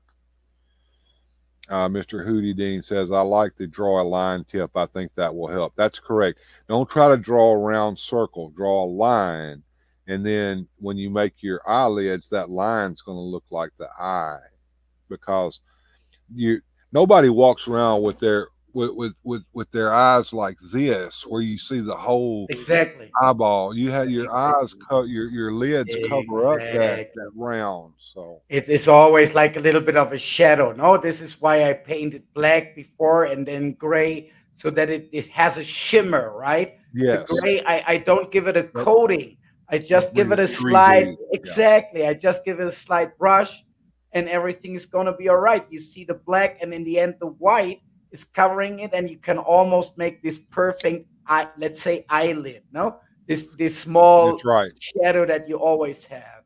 But And there, I also, if you give me the chance, wanted to answer the question from my perspective. So, which colors, real leather colors that I take, and what means leather colors for me? Well, colors made for coloring leather, which have a special structure, as I also already said, they are on an oil base, which is a basic difference. This is for the material much easier to resorb or to resorb, and you don't get that lines like you get with the acrylic colors. They're all going to be absorbed. So if you need another coating, you give it another coating. So as long as you get the color, but this is a very, very good and cheap way. And oil colors, as we all know, normally are very, very expensive. But if you give this a nice resolvent with the food oil that you have in your house, or with a little bit of alcohol over 30 or 40%, this will be a nice little color to paint with, and really, really nicely dosable. I here use a product from the United States, which is Angel Colors. They have all the colors for leather, and they are very cheap. And I also use a color that is called Oso. This is a shoe polish color. This is, as I happen to know from David, available in your dollar shops. Very cheap, and in a lot of colors available. Really nice product. It's good to, well, it's good if you want everything, but you don't have nothing. right. All right. Any other questions anybody wants to ask us about how we do our customs? I do know that there's lots of little tricks that help you to make your painting on your figure look good, because you don't have to do what you think you have to do. You can do different methods, such as dry brushing or doing washes, that will make that figure pop. And back when I was painting metal miniatures, that's where I learned all of those tricks from. The dry brush trick is great. Once you've got your base color on there, you take the other colors that you want to highlight it with, which is lighter colors like white or yellows. You dip your brush in the paint, and then you wipe almost all the paint out of that brush, and then you just lightly brush that across, and it's going to bring out the highlights. And if you want to get the darker colors and the shadows, then you get a darker color. Say if you're using flesh tone, you would use brown, and you take your brush and get you some paint, and then you water it down until it's almost just water, and then you just paint the whole thing with that, and then you take a sponge and you go across it, and the sponge is going to take the upper areas off of it, and it's going to leave those paints down into the crevices, and it's going to bring out the shadows of the wrinkles and crevices. Let's take a look at Master's Skeletor. Looks like himself is also a Skeletor. I'm going to bring you up full screen. Yeah, well, it's another example for a little creative work, far away from being perfect, but demonstrating what you can do, no? So, and this is all handmade. There's nothing bought or anything like that. And if it comes to that, this is what I have learned, and it would be my message to that. I just can repeat that I don't have any abilities. I'm with a crafting issue. I'm dealing myself like 1.5 years. I'm a doctor. I'm a medic, Right. right? So Uh-huh. what I have learned is first you make a picture up in your mind, just like Bill said it, and then you're gonna go there and you're gonna find ways. And if your imagination and your will is just strong enough, you're gonna reach what you are going to be happy with. And as just Bill just mentioned, it's not so much about like you're supposed to do the things, right? And there's a million of videos or influencers or whatever out there that are telling you or me how we are supposed to do the things, but most of the time we're not even able because just the tool setup that they are presenting, we just don't have it, and we cannot purchase this or what. But if there is an imagination and you have a clear picture in your mind, you might reach a result that is satisfying for you. If it is satisfying for the rest of the goddamn world, it might be another thing, but that appears not to be that important. Michael Purvis has a question here. How would you say painting Evil Lynn as the Filmation colors, and how would I do it without messing the paint up? Because I found it very difficult doing it my previous time, and I need to fix it. Well, the nice thing about paint is if you make a mistake, you can paint over it and cover up your mistake with some more paint. Exactly. So that's all I have to say about that. As far as the colors go, when you get a set of colors and you don't have the color you need, you mix the color you need, and you just keep mixing this little bit of this and a little bit of that, and you test it out, and that's not good enough. So I need a little bit more of this color in there until you finally match the color best you can. And believe it or not, you're going to be your worst critic. You're Exactly. going to be your worst critic. Everybody else is going to look at it and go, "Man, you did such a Wow. fantastic Exactly. job." And you're going to be Excellent. looking at it going, Good "I word. That's a fucked good up word. here, I messed up there." And Yeah, you're that's gonna a good word. that and that's the way artists are. They're their worst critics. No, that's a very good word. And that's And the truth. So the rest of the world already would be satisfied with half of the amount of work that you put into that. But well, it is what it is. And I just can repeat what I just said. You need to be happy with the result. And there's a lot of experimenting in the way. Just I repeat that coating is a very usable issue, especially if you want to get on tiny parts a very precise painting. So if you pre-coat it, there's a pretty good chance that even as you rookie, you get the lines that you want to have. So put the color that you want to shine through first, and then you go with this aspect. Put 3 or 4 coats if necessary, but it will easy it up so much to put lines because the lines will already be there, and you just need to reach out to the perfect fitting. That is lots easier. I'll add this: when you're painting, you don't want to glob lots of paint on. What you Oh want to do no. is you want to do very thin Yeah. coats, Oh yeah. and you let that thin coat dry. Yeah, you it's not the color you want it to be because it's too thin and you can see underneath and on it. That's okay. Let that dry because you're going to add another coat across that, another thin coat. Oh yeah. Many thin coats, not glob of paint all at once. Because if you glob that paint on all at once, it's going to just flake away and it's not going to stick like it Run will if off. you put on many coats of thin coats, little thin coats, and let that dry. Put another coat of thin coat across that and let that dry until you achieve what you want.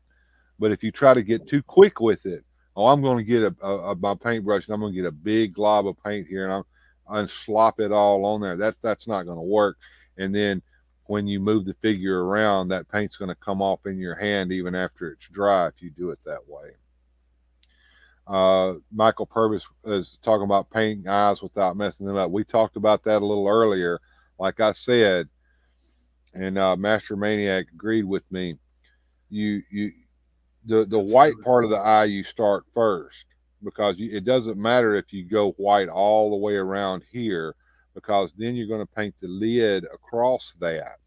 Once the lid's painted across that, then you don't see all that splotch. Shade is going to disappear. Exactly. Paint that white on first, and then you make a single line down the middle of it. That's going to of the color of what you want the eye to actually be, that line. And then you paint the lids on with a dark brown or a light brown color to make the lids kind of pop out. And then you take a tiny brush and you put a tiny tip of black in the very middle of that line, and that's going to be your pupil. And then what makes it really look like a real eye is going to be the gleam, and that's the white. And your little tip of white, you got the black pupil here, and then a little tip of white right on the edge of that, and it's going to look like a gleam in his eye, and that's going to do that. Nothing to add to that. That's a perfect advice from Mr. Hootie Dean says a lot of just doing it over and over until you get the desired result, but having techniques helps. As I said this earlier, and some of you guys that have popped in the chat after we talked about that may not have missed it when I said it, but I was asking Master Maniac Mexico if he was finished with his project that he had over there, and I said, well, when we artists, we never actually finish anything, we just abandon it. All right, my name is Martin, by the way. Martin. Okay, well, I'll call you Martin then. We go by our nicknames sometimes online, and some people prefer to be called. Oh, well, I don't have much of a problem with that. You're going to let me know. And Michael Purvis says, thanks for the information. You're more than welcome, sir. If you have any other things that you want to ask us about how we paint and how we do our customizations, feel free to ask in the chat, and we'll try to cover that. Absolutely. All or right. If somebody wants to know a little bit about how I do my resin, because like my colors, this is not a bought product for making these figures. This is a plastic mixture that I figured out myself, and which you can make at your house. So you make your own resin as well. It's a type of resin on the basis of sugar, basically. As a doctor, as a medic, you have a couple of chemical bases, and I thought about it, how we can resolve it. And for me, I found a pretty good solution, and everything is movable and practical. So I'm okay with what I have resulted. Right, waist is moving, everything is fine. Right, legs are moving like it's supposed to. I'm okay with that. So if anybody wants that's really cheap to make, I will talk about the recipe without any problems. Okay. Mr. Hootie Dean says the gleam in the eye is missing from you, son, man. Well, there's a reason for that. The old time vintage figures did not have those gleams in their eyes. They were very minimal, like He-Man only had the line and the dot in the middle. That was it for his eye. They didn't want any white even in there. The old Sun Man figures had the white with just a dot in the middle, and they're trying to make the Origins figures look as close to those old figures as possible, but with the new articulation. So that's why there's no gleam. The reason I went over doing realistic eyes was because Tila has realistic eyes. Her figure was a more doll-like looking figure than the He-Man figure was. So she had realistic eyes. And when I do like my monster scenes, the models for those, I want to try to do realistic eyes in those. And so I wanted to go over how to do a realistic eye. But if you want to do just an eye for, say, He-Man, just a semicircle across where his eyelid would be with a black dot in the middle of that, which is all you need. And that you just do that with the tip of a paintbrush. And I can even show you the truth of what Bill just said, because I have a 200X bootleg here where they painted the eyes with a white background, and this of He-Man. And this really appears completely strange and weird because this is the way it never has been this way, right? Tila, it's a look that you appear, and there, although everybody nowadays says everything is equal, it has a very tight reason that Bill already mentioned, that Tila has some realistical eyes, and not like all the other Masters of the Universe figures, including the bad or the evil girls like Evelyn or whatever. They don't have realistic eyes. This is because, of course, Mattel wanted to approach a kind of a girls publico, and they really reached it with that, and they wanted to make it like more accessible for girls, right? And at that time they still had the clear idea that there is a clear sellable difference between boys and girls, and Yes, no exactly matter right. no matter what they say, I still believe in this sellable difference. Oh, Well, Todd McFarlane got in trouble recently because he said I the know, girl figures don't sell. Well, they oh, don't. they That was don't. No. I remember being a little boy. I can remember being a little boy. It was a long time ago, but I still remember. You go to the store and you want to get an action figure. You want to get GI Joe. You want to get Grunt, or you want to get Snake Eyes, and then you saw Scarlet over there, and you go, "I'm not getting that girl." And that's the way little boys are. Of And course. that's why the girl and the little girls don't want action figures. They want Barbie because their play is different. Well, of course. Little Yeah, and boys play that's a different approach, and it's yeah. completely natural, as you say. And I have a little There's personal nothing story to wrong, and tell there's about that nothing as wrong with well. it. But girl play is hair play, where you comb the hair and you put it in different hairstyles and you put different clothes on it. That's girl play. Boy play is what they call boinky boink play. You take the two figures and you boink them together like that because they're fighting, and that's the way little boys play. And it's just different play. But the Tila figure looked more realistic and had the pretty doll like Yeah, face and eyes. But yeah, like with a he certain said, approach. sell that to the girls are going to get that figure, and if some of the boys get it too, then that's just gravy in the boat. Yeah, it is. Absolutely. Absolutely. My personal history with that is this. You need to know the German background is a little bit special for the history that we have. So growing up in the early 80s, being like 10, 12 years in the very early 80s, born 75, right? This is what was right my issue. This was right my issue.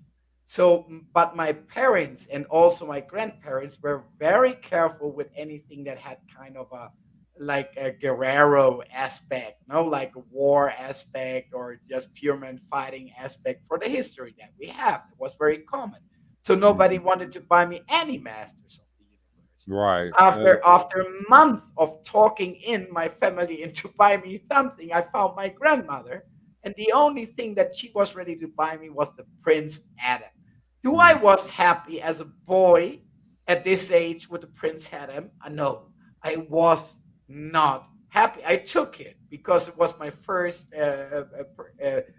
personality from that world, and as that, I appreciate it a lot these days, being an adult or what. But as an 8 years old child, 9 years old child, I was not. I say, okay, I got at least I got something, but I would have chosen He-Man or Skeletor or Webster or whatever, right? Somebody so they could fight each other. Of, Boink of boink. course, of course, Right. that they have the attitude, and not the attitude that Prince Adam comes up with Eula with that says, "Well, let's sit down and have a tea and chat." Right. Michael Purvis is talking about what happens when you're working on a challenging project and you can't get it to do what you want it to do. And he said if you get too irritated, just walk away and come back to it later. And that's good advice. That's good advice there, Michael. Yeah. Mr. Hootie Dean says that his flat top vintage He-Man had a gleam in Sunman, excuse me, had a gleam in his eye, and he may have. And if that's the case, and you got the Mattel Creations Sunman that came with the extra flat top head, and you want a gleam in his eye, put you a gleam in his eye, man. That's what it's about. It's not about collecting this stuff so that it'll be vintage perfect forever and you sell it again. I'm not going to sell anything I got. I'm going to die, and my daughter's going to get it, and she's either going to put it in the trash or she's going to sell it to somebody else. But I'm going to be dead and not care. But until then, I'm going to enjoy my collection. Oh yes, that's exactly what's going to happen. And Mr. Houdini says part of the reason he started collecting the WWE Eternia figures was to beef up the amount of women in different races in his MOTU collection. And that's a good idea. Like I said, that was one of the nice things about the Masters of the WWE Universe figures was the fact that you had more to work with when you're doing your customizations. You had different head sculpts, different color skins, and even different waists. You know, they did a different waist buck on that than they did for He-Man. Go ahead, Masters. I would just like to take some serious point on the comment that you left before. I think it's very essential in these times where we see collecting getting so expensive and see things specializing more and more also on the YouTube world or the network world, the social contact world. I think we should not forget that these are toys and ever were toys and ever will be toys. They are made to get out of the box. They are made to be played with. They are made to be a victim of your as sad imagination as you might have. That doesn't make the point. These are toys, and only the idea that I see becoming more and more popular, at least here on YouTube, to have that like kind of an investment, which I see which another issue that I really like Lego or Mega Constructs. They take it as an investment. Oh my God. Oh my God. All the thing that I want back is the moment where I rip off that package as a little boy and I get it out, and then I go with all my fantasy. Now, my fantasies has changed as an adult. And now, from simply go bashing figures at the hats, which I still do at a while, I go and modify all these things or build them up or paint the shit here on the back of my wall because I have the space at the time. Right. But the issue hasn't changed a bit. And for the issue is these things were made to be played with. Bash them up. If you're not playing with them, what are you doing with them? I mean, I see guys. I'm not bashing this. I mean, I think that's another method of play. But they'll take the packages, never open them, and they'll hang them all on the wall, and then stand and look at them. That's kind of like stamp collecting, which I never understood. But these guys are like my dead aunt that I really appreciate. That I always wanted to have. This elephant, this porcelain elephant that she had on her stand while she was living, and since I can think. And she always told me that I cannot have it. And finally, before she died, she made it up in her testament that I will get it. But she also made up that I cannot do goddamn nothing with it. What is the worst in this thing? Now I have it there to carry from one country to another like a huge weight on my no good. Pope said you don't want to be buried with them, Bill. No, I'm probably not going to be buried with my toys. I've already decided that I'm going to be cremated, and I'm going to have my brothers in my motorcycle club take the ashes, and they're going to hang them on the back of a motorcycle, and they're going to ride that motorcycle down the interstate, and I'm going to let my ashes go out across the interstate where I like to ride my motorcycle. That's what we're gonna do. Well, I'm a Viking. My father is buried in the sea. My grandfather is buried in the sea, and all the generations before are buried in the sea, in the North Sea, in the northern part of Germany. That is what I will go. And I don't have the idea, just like you, Bill, that I'm an Egyptian god that will receive a tomb for all my figures in the same. Right. In the same rhyme that I put them. No, I don't. Well, I kind of have the little tiniest little hope in my heart that after I'm away from this realm here, this earth, that my toys will go to somebody else who will appreciate them. So no, even if I were to get buried, I wouldn't want my toys to be buried in the ground with me to rot with my rotten corpse. I would want somebody else with a love of toys to get those toys and play with them and have fun with them. You know what? You're touching a little bit of a deeper stuff, but I tell my answer to that. I made a deal with David on that. I already told you that I deal for a couple of years with serious health issues. I come from a 120 kilos, and now you see me with 53 kilos. I Right. cannot I cannot ignore stuff like that. So I made a deal with David. So when the time has come, he's gonna get everything. He's gonna keep whatever he wants, and the rest he's going to sell with a warm hand for my daughter, right? So with a good price, because he know what it is worth. He's not going to give it away, and he's going to find a nice deal, and he's giving the pure money to my daughter, because she will pick it up and throw it away or bring it to the flea market, not even knowing that there's another house in what we keep here. That's awesome. That is awesome. I That's like what I that do, idea. right? It's a great thing, and it's good. It's good to have friends like that that can do these things for you. Is it not? Oh, yeah. By time, you should care about that. That's what we call to be responsive with the world. I just showed a little bit up, or post up a little bit up of a tattoo, but there's a lot of a history behind that. Nowadays, I'm seeking for exactly that, my friend. This deeper understanding of personal relationship, and be responsive to other people in a Mhm. positive, and a benefiting way. But that one Yeah. took a long time. Right. Right. Right.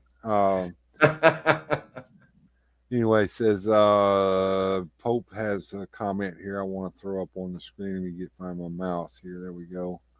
Pope says you'll live forever with the custom bill figure from the Master of Mexico line.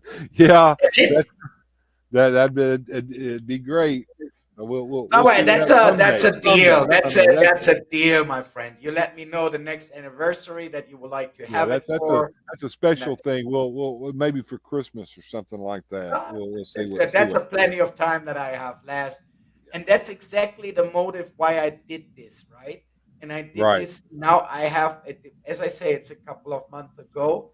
I did this after I had 3 years of peace. I was free of cancer 3 years. I had a lot of issues before that, and I rebuilt it. It came back with a lot of force at the beginning of the last year.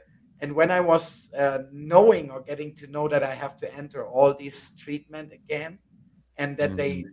don't give me too much of a positive of a perspective, I said, okay, I'm still looking good. I'm still kind of in a condition, and I have a daughter and I have two sons. So maybe they want to look at this some way later and say, okay, that was my dad, full a Yeah, hero, full a hero, that's right. That's right. Uh, armored up to death. Michael Purvis is talking about how hard that some of the figures were to get, like Trap Jaw, for instance, going for $50+ on eBay right now. Well, Okay. there's kind of a reason for that, Michael Purvis. The reason for that is the second wave of there he is right there. The second wave of those figures was not released in the United States. They were all released overseas, All and right, they that's didn't what I make say, my friends. So if you want to have one normal price, just write me and I mail one to you. It's they 286 pesos, $10, $11 here, right. and it's stacked, no Yeah, those problem. yeah. See, and that's an international figure he had there too. You could tell by the burst on the package that Yeah, has the different languages on it. yeah. And those Wave 2 figures, they didn't come out in the United States. They sent those all overseas, and the ones that were in the United States went to the Mattel stores because at the time it was a Walmart exclusive. And Walmart didn't buy into Wave 2. They overbought Wave 1, and that's why Skeletor and He-Man stayed on the shelf forever and ever.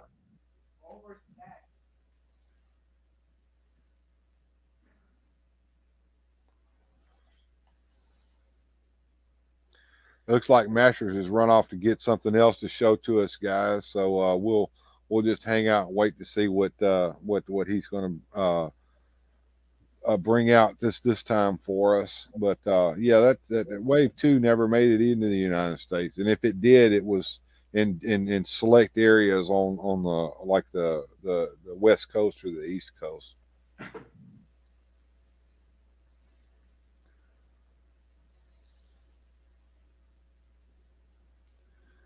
And in the meantime, if you guys have any more questions about anything, just let me know, and we'll try to get to it. Here he is. He's back. What you got for us there, man? Oh, my dogs make just a revolution in the back, and I needed to look up if there's no narcos coming to my back door. All right, okay. Just a joke. I'm living in the jungle, more or less. So okay. I'm just looking for other animals that my chicken doesn't get more than for any narcos. Okay, Michael Purvis says, I'm really enjoying this channel. First time joining the live chat, but everybody here is great. Yeah, Michael, we're glad to have you in, man. Let's see, FYE Trapjaw has been slated to be re-released in 2022. Well, that's cool. Maybe those high prices on Evil Bay will go away once the market gets flooded with some new figures. Well, that's us. That's us. Don't buy it right now. Really, don't buy it right now. And I just can repeat, that's my philosophy. You can see that or check that on any video of my channel. And anyway, I'm not a toy seller. I'm a doctor that is a collector. So if I can send you something, there is no problem. If you want a certain figure, I'm going to send next week to Germany and to the United States. You tell me. You pay what is the price on the receipt of the shop, and that is what you pay. I don't want any money. I don't need any money. Thanks God. I'm okay with that part. I worked hard in my career. So if you need something, just let me know. If I can figure it out, I do. And I told you the same, Bill. It's more a pleasure for me to pack you up a little package of parches and a couple of bootlegs than collectors helping collectors. Get money or what? No. Yeah, collectors helping collectors. That's exactly the name of the game. Exactly. But how I told you that the first comment, no, better we swap. You told me no, I cannot afford any Mexican bootleg. I said okay, don't worry, let's swap though. Yeah, you go. There's no problem. Back when we were kids, we did that. I'll give you this if you'll give me that, and then we would swap. Well, exactly. And that's one of the things that we could do. But he was talking about Trapjaw. The way sometimes he lost it with throwing the dime, no? The way I found my Trapjaw, it was patience. And I didn't get him off of Evil Bay because everybody on Evil Bay was overpriced. But I kept checking back on Amazon.com. And when Amazon actually sold the figure, not a reseller on Amazon, but Amazon themselves, they had it for $14.99. I snapped it up then. You get it when it's at the right price. If you pay the scalper price, then the scalpers get all the money, and then that just feeds into the scalping. But if you don't feed the scalpers, they'll quit it. And I tell you another thing. You're absolutely right. And I tell you another thing. The thing is, there are popping up so many scalpers on all the platforms, from Facebook to eBay or what. But most of them don't sell absolutely nothing. They just call for highly prices, orientated on other scalpers, just putting it up a little bit and giving it a try. And most of them buy a couple of figures. But I tell you what, they are sitting there for 6 weeks, 8 weeks, 9 weeks, till the moment to the scalper has come that he realizes that he needs to do goddamn something only to regain his investments. So it's all about you and all about your FOMO that I will not exclude for myself. The fear of missing out is there, but it's not existing. It's not existent. Not even on the Ghosts of Grayskull set, the FOMO is real. You can get that, guys, for a reasonable price. Yeah, and like Orko here is saying, Orko 8283, those figures and those waves that were so hard to get here at the beginning, they're re-releasing those figures now, and what tickles me to death is the market's going to be flooded with those re-released figures, and all those scalpers are sitting on top of all that product that they sit there and bought. Then they're going to find out that they can't sell it for what they thought they could, and they're going to have to bring their prices down too. They Michael, will. And they will do be first because there are no collectors. They don't have any idea about the market. In the end, they are hearing something. They're trying to benefit. Maybe they have a source because the wife is working in Target or whatever. Right. A lot of these scalpers on eBay aren't even toy collectors. Yeah, but this is nothing that holds on if we don't give in to that. And there I have to kind of defend the scalpers to say who's the stupid one, right? That buys a Lamborghini Italian car that everybody knows that rusts away under your ass just in 6 months for $500,000, or the one that is selling it for $500,000. Who is the idiot? Probably the buyer, because of course it's the buyer. So the buyer. Take yourself together, and I know what I'm talking about because I'm not excluding myself from this speech here, right? I have the FOMO as well, but try to tame it. Try to tame it, and you gotta get results. We all get that way. I want that now. I've got to have that now. No, you don't. You can wait. And if you wait long enough, you will get it at a decent price. And Michael Purvis, I've shown your comment a couple of times here. If anybody's looking for figures, he does sell them. He puts a little bit of money on it for his time and effort, which is fine. Okay. That's what you should do. But we're talking about the guys that are selling trap jaw for 75, 80, 90 bucks on eBay, and that's crazy for a figure that shouldn't cost more than 15 or 16. I don't want to say nothing about retail because sometimes I also do that just to gain other figures, to get rid of figures that I really don't want, or you change the focus in your collection and you just want free space. But don't scalp the people off. And if you get it for a reasonable price or more than a reasonable price, sometimes we make some hauls, to be honest, and we know what we get for a really good price.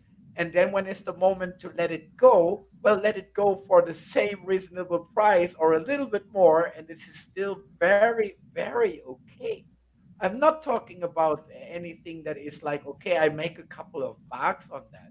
That is more than okay. Because probably you already invested on the figure as well and kept it clean and polished it up. And I don't know what. That's okay. But what's not okay that's not a scalper. That's not a scalper. No, that's a reasonable reseller. That's a reasonable reseller. Right. There's a difference. That's a business. Right. But yeah, that's what's going on there. But let me plug our channels real quick. If you like the content, if you like what we're doing here, we need you to hit that like button. We need you to hit that subscribe button. We need you to hit that bell so that you know that when we're going live and stuff like that. Do that for me. Do that for any other people in here who have a channel. Us guys, we need that.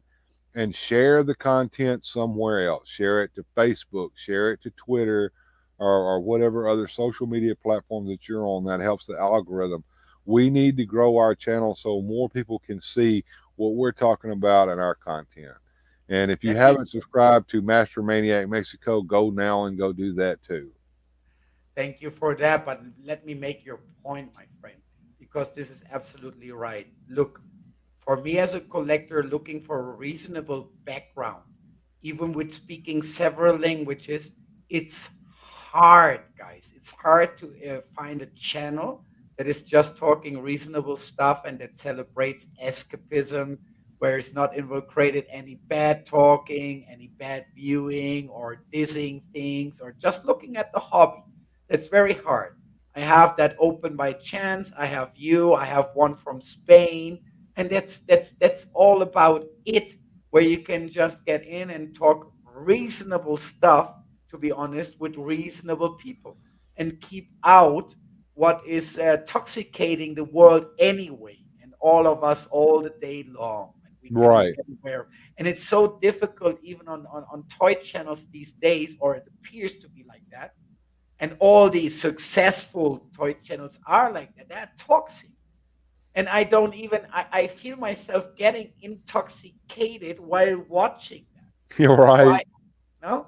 So I started looking out so where you can get some reasonable stuff. So there's a couple of reasonable stuff out there, just like Justice Curry that you mentioned before, that is really a reasonable guy, but he's too big to just get in contact with him or to have a reasonable interaction, just like you and me having it right now. So I'm looking for these kind of channels, and I tell you, with with all the languages that I speak and with all the types that I'm giving, I found three. This is a really good place to be.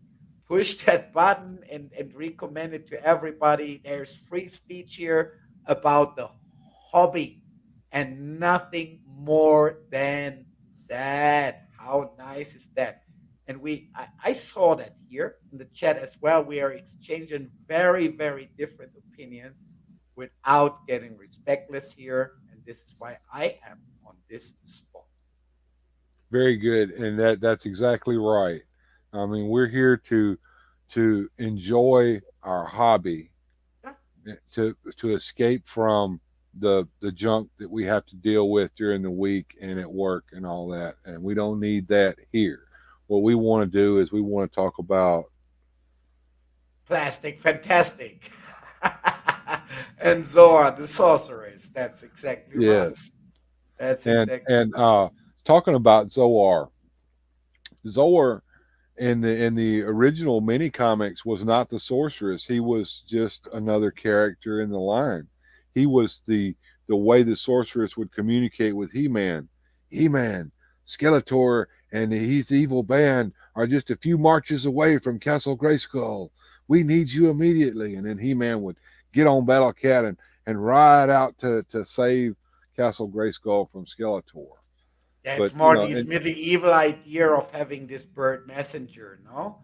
That we yes, saw play out in a couple of really nice movies in the 80s as well. yeah. Rutger Hauer. And right here on my channel, if you'll go down and look through my list of videos, I have a video where I actually have the old record and comic that came with the Talon Fighter set, and you can listen to that record, and the video is the different pictures that were in that comic that came with it, and you can listen to the original story of how He-Man was able to get Point Dread and the Talon Fighter from Zodak.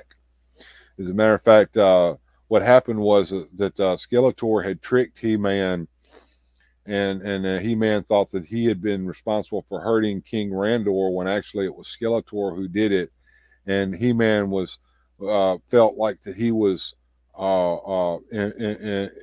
he had to stay in the kingdom to help while the king was hurt, and he couldn't go to Castle Grayskull, so he was too far away from Castle Grayskull to help it, and that put the balance out of whack. And so Zodak came and he said, here's the Talon Fighter, which will get you to Castle Grayskull in time to stop Skeletor. So that, and if you ever want to see that original story, I've got it right here on this channel, and you can watch it. This is one of the great stories that kept me with you. No, you know that I got the recommendation from David, but just like everybody, you're just watching and that, no. But this is really great work that you're doing. Thank you. Just let me know that it's just the truth, and this is something that we are doing for nothing, and nevertheless, although we love to share it with you, he's doing that for absolutely nothing. There's 389 people or what as subscribers or what. There's not a millions of YouTube coming in and out. No It's just like, monetization here no, yet, and I don't have a Patreon. I was Yeah, I said it earlier. No, I don't have it we in my don't heart to have. beg for money, No, and I see them all the time. no, And no. go join the Patreon and No my TP, no Patreon, no nothing. We're just sitting there and doing our shit. And as have a far good as it time. comes to Bill, you have to respect that, guys. But if you allow me, I would like to give a little comment on what Michael Purvis says here. No, he says exactly there's no reason to be charging that much money for a figure that costs you like 15 to 20 bucks at a store, and you're charging 80 to 90 bucks for it. That is ripping people off, and I don't have. Right, that's the main point. Although they try to believe you in the media that all the world is rich and that nobody cares about raising gas prices because they all elementing their Lamborghinis. What I don't know, but the ordinary people, and that's the majority, they cannot afford that, and there's That's not right.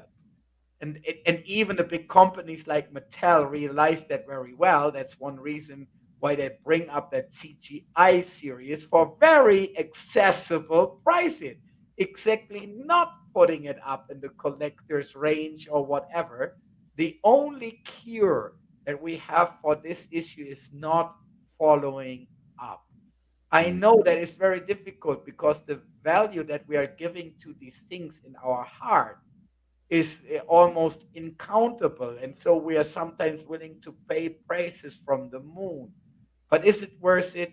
No. Better wait. And as a collector as well, if you're in that business like 30 years, you're gonna know you get a second chance, and you get the figure for a reasonable price in a reasonable state with all that it needs to have as an accessory.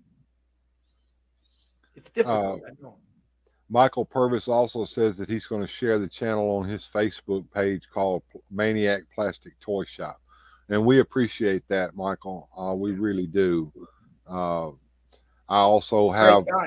Weird Fantastic Toy Adventures does have a presence there on Facebook. If you would like to go and subscribe to that channel, I try to post whenever I post a video or anything. I try to share it on Facebook as well. So I'll I'll add this in the stream real quick and let everybody see that the Weird Fantastic Toy Adventures has a Facebook presence. So if you ever on Facebook and want to look in and see what's going on with Weird Fantastic Toy Adventures, we do have a So there Facebook. you go, Bill. This is if you already have that might be the perfect platform. If you if you open a group there, there you go. There you go. There would be the possibility to inflate the messenger, to write general messages or post new hunts we recently made, and also Right, it would give you the possibility to post personal messages to each of the members. If you accept them or no on Facebook, it's your choice. So right. that would be a good idea, my friend, if you would like to do that, so that we can keep a little bit in contact Uh, closer, like publishing a little bit of a stuff that we're doing recently. that'd be a great idea. Weird Fantastic Toy Adventures I'll probably get on there and get a Facebook group going for that and allow people to join and and hopefully I won't have to be too draconian about it because I think everybody here is pretty cool and we won't have to get all private with it like I see some of the Facebook groups have to do. But that would Well, be yeah, one there's way a of. couple of reasonable people here, and you got a German hound dog, my friend. So whatever, Hey, it's not that's gonna happen now. We go all buy them away. yeah. I'll have to get that going here in a little bit. Yeah. Duralo. Let's see who is that. That's you, isn't it? Okay, you had sent me a private chat there. I was looking at it. Okay, Yeah, that's me. That's me. That's my okay. nickname. That's Rollo. what they. That's what. Yeah, that's what they gave me right now. Oh, I'm gonna become next month 48 years old. So it's gonna be 31 years that they gave me this nickname in the club, Mike. Okay. Okay. All right. Well, that's pretty cool. So I appreciate that. Michael Purvis is gonna get that Facebook page shared, and he's gonna share the channel on his Facebook page and get some more eyeballs to look at us, and that'd be great. And You deserve it. You deserve I it. appreciate that. I really do. And like I said, I, I'm new to this as far as live streaming goes. My channel's been around a while. I started out collecting sea monkeys of all things, but and that's the way the blog started. Was I was blogging about me doing sea monkeys, and that kind of evolved into a toy blog, and then the toy blog wanted to have videos on it, so I made a YouTube page to post videos to allow the blog to have videos, and then that kind of evolved into what we're doing now. When I started collecting the MOTU Origins, the channel kind of exploded a little bit, but however, I still do the superpowers. I still do monster scenes and other things. Sure. I plan on doing videos about those things as well. But that brings another point up, is what do you as the viewers want me to do, and what do you want to see in my collection, and what do you enjoy the most? Is it the live streams? Is it the stop motion with the action figures? I would like to know so that I can provide that content to you. I, as a viewer, can say that I enjoy the content like it is because it's a little bit mixed. I think this is it's a really really worth addition to your program that you're doing live right now. And if I have a choice as a wish, as you said at the last time, because I already dropped your comment on that, is see more about the sea monkey stuff. Because in Germany in the 80s, the sea monkeys have been addition to a couple of comic series, Mm-hmm. and I bought like millions of package for them. But Right. as a typical of a good German, all I cost was a mass murder, and I really want to learn how to raise sea. I want to see them because the pictures always have been so Well, promising. there's two tricks. One, the main thing is to get real sea monkey eggs, and you get those from Trans Science Corporation. Miss Yolanda Brunhut, which is Harold Brunhut's widow, she still makes those sea monkey eggs with the same formula that Mr. Harold came up with. If you get those and you put them in I use bottled water. I don't use tap water. Tap water will kill them. And make sure your temperature is correct. You want to have your temperature around 72 degrees. That might have been one of the issues in northern Germany where I was Yeah, located at if it's that too time. cold, they won't hatch. If it's too hot, it kills them.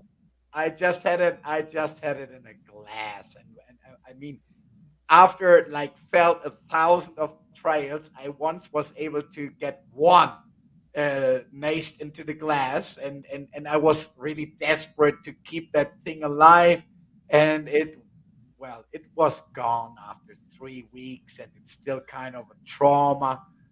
So I would like to Let me learn more about etching. let me tell you a sea monkey death story. This is horrible, but Oh, yes, please. I had an ocean zoo that had like a sunken ship in the bottom of it. It was called Sea Monkey Sunken Ship Adventure.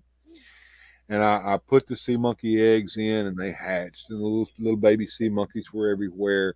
And I had a UV light down here in my office, and I had the tank under the light, and the sea monkeys grew into adulthood, and the adults started hooking up, let's just say, and the babies started coming, and the tank was in just wonderful shape, and even some green algae had started to grow down in the bottom of the tank. It had been around for so long, and sometimes I would take it into the kitchen and I would put it on the windowsill so that it could get a little indirect actual sunlight in there, and they loved it. And my mother had come to live with us at the time because she had gotten kind of sick and she wasn't able to live by herself anymore. And I had put that tank on the windowsill there in the kitchen beside the stove. and Mama came in, and she decided that she was going to help us all out while we were at work, and she was going All to right. cook supper for us. I see it And coming. when I came home, my sea monkeys were all dead in the tank because the heat Oh, from the stove where Mama was cooking it boiled and killed all my little sea monkeys that I'd had for so long.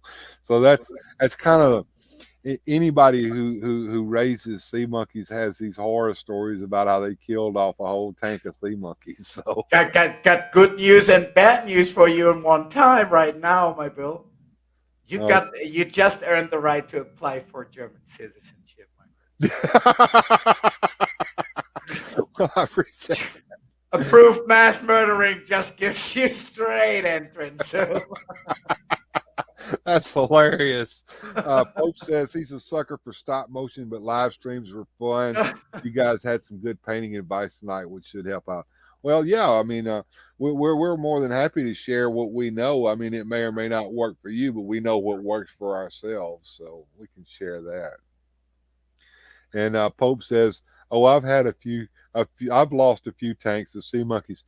Everybody that I know that have done sea monkeys can tell you a horror story about how they lost a tank of sea monkeys." no one gets of us gets us through the door without explaining something. And Michael Purvis wants to know how to figure out how to do stop motion. My stop motion is not nearly as great as brush strokes, but it's just a matter of patience, and you need to have a I tripod. have to intervene to that immediately. Saying this guy his stop motions are not as good as brush strokes is not correct. I recently had the joy to subscribe to Brushstroke and view a lot of videos in the last 3 days, and we are talking about apples and eggs, my dear. These are two different kind of production, and I take the same joy or the it's the same level of enjoyment that take because I'm looking at two different type of things. It's just like being in Germany, switching between soccer and American football. I have reason to enjoy both of them, but this is not the same thing that we're talking about. So establishing worse or better here, I cannot do that, Bill. To be honest, Well, I understand what you mean by that, but the methods that I'm using are different from his all right. methods, and what I'm trying to accomplish with mine is not exactly the same as what he's Oh, doing either. oh, Mine are more like the old Golden Book videos that they his released, which was a his limited. idea is so great, so genuine, so creative, and so well Yeah, I performed. want to recreate what happened in those storylines with the actual action figures. Exactly. Just As, like yours. Exactly. as Yours far is as exactly genuine, creative, and well performed. It's just a but different but type of a picture. doing the stop motion, it's a matter of patience first of all, and you need to have a tripod because you want to be able to put your figure in one position and your camera in one position, and they stay there, so that all you're doing is taking a picture and another picture and another picture and another picture and another picture and another picture, and then you pop those into whatever you're using to edit your videos, and it looks like this when you get done stringing that together. And yes, it takes a lot of time to put one of those things together, which is why I can't release a video once a week or even every day or once a week. It sometimes takes me weeks and months to get one of these videos together and get it online. So I have to come up with other things to go along with that, which is why the other day I released a video which is basically just some of my favorite MOTU pictures, because the pictures that they painted and released as part of promotional art and whatever, some of those pictures are just absolutely amazing, and I wanted to share some of those. So my content will be varied, and it won't just be MOTU either. It will be some of the other things that I get, because this is not a MOTU channel. This is Weird Fantastic Toy Adventures. This is the weird and fantastic adventures that my toys go on, and I want to share those with the world. That's the absolutely same with me. My channel is called MastersManiacMexico because this is my first love, and always will be. But this set up such a big movement within me, and carried such big changes to my house that there's not only focused on Moto. Literally, As a it matter of becomes fact, more and more you customized. do Hot Wheels as well. Is that Oh not yeah, correct? oh yeah, oh yeah. I do So Mexican bootlegs. I do a lot of stuff just to keep me satisfied. that's it. That's it. It's not just one thing. It's a lot of different things, and that's what I've been sharing for years on the blog, and that's going to carry over into the YouTube channel, and the blog is going to still go on, but I'm focusing now on the YouTube channel. And Michael Purvis, I appreciate that you shared your page on my page, and I will look into that when I get a chance and make sure that I reciprocate that with you as well, sir, and I appreciate that. Uh, as far as weird, fantastic adventures go, I'm gonna go over to my DeviantArt page here, and I'm going to share that out on the screen, and let everybody take a look at some of the weird, fantastic adventures that my toys have gone on over the years. I have a gallery here on the DeviantArt page if you would like to look at it, and it shows I have action figures, and I have the Cadillacs and Dinosaurs, if you remember that line from back in the day that was based on a cartoon show. And not only that, I have other things that I do. There's the Cadillac and everybody there. Let's go back over here to the profile page and check out Batman classic TV series. I did action figures with those. And one of the things that I do like to do is I like to do mashups with my action figures. You can see here, Catwoman has gone to Claire's and has stolen something, and Batgirl's after her. And you can see back here in the back that there's the old victim there from Monster Scenes is lurking around in there. And that's kind of some of the stuff I do. Here we have Doctor Who and one of his companions, and they're in a Shady's arcade there, and looks like he's reading the Daily Planet, where the invaders have showed up. I also have a McDonald Land play set that I have. It's a Remco set. Oh my God, that is so cool. Yeah, that's one of the things that I have in the little. Oh my God, it even has the train, does it? Yeah, the train works. It's a Oh my complete set. God.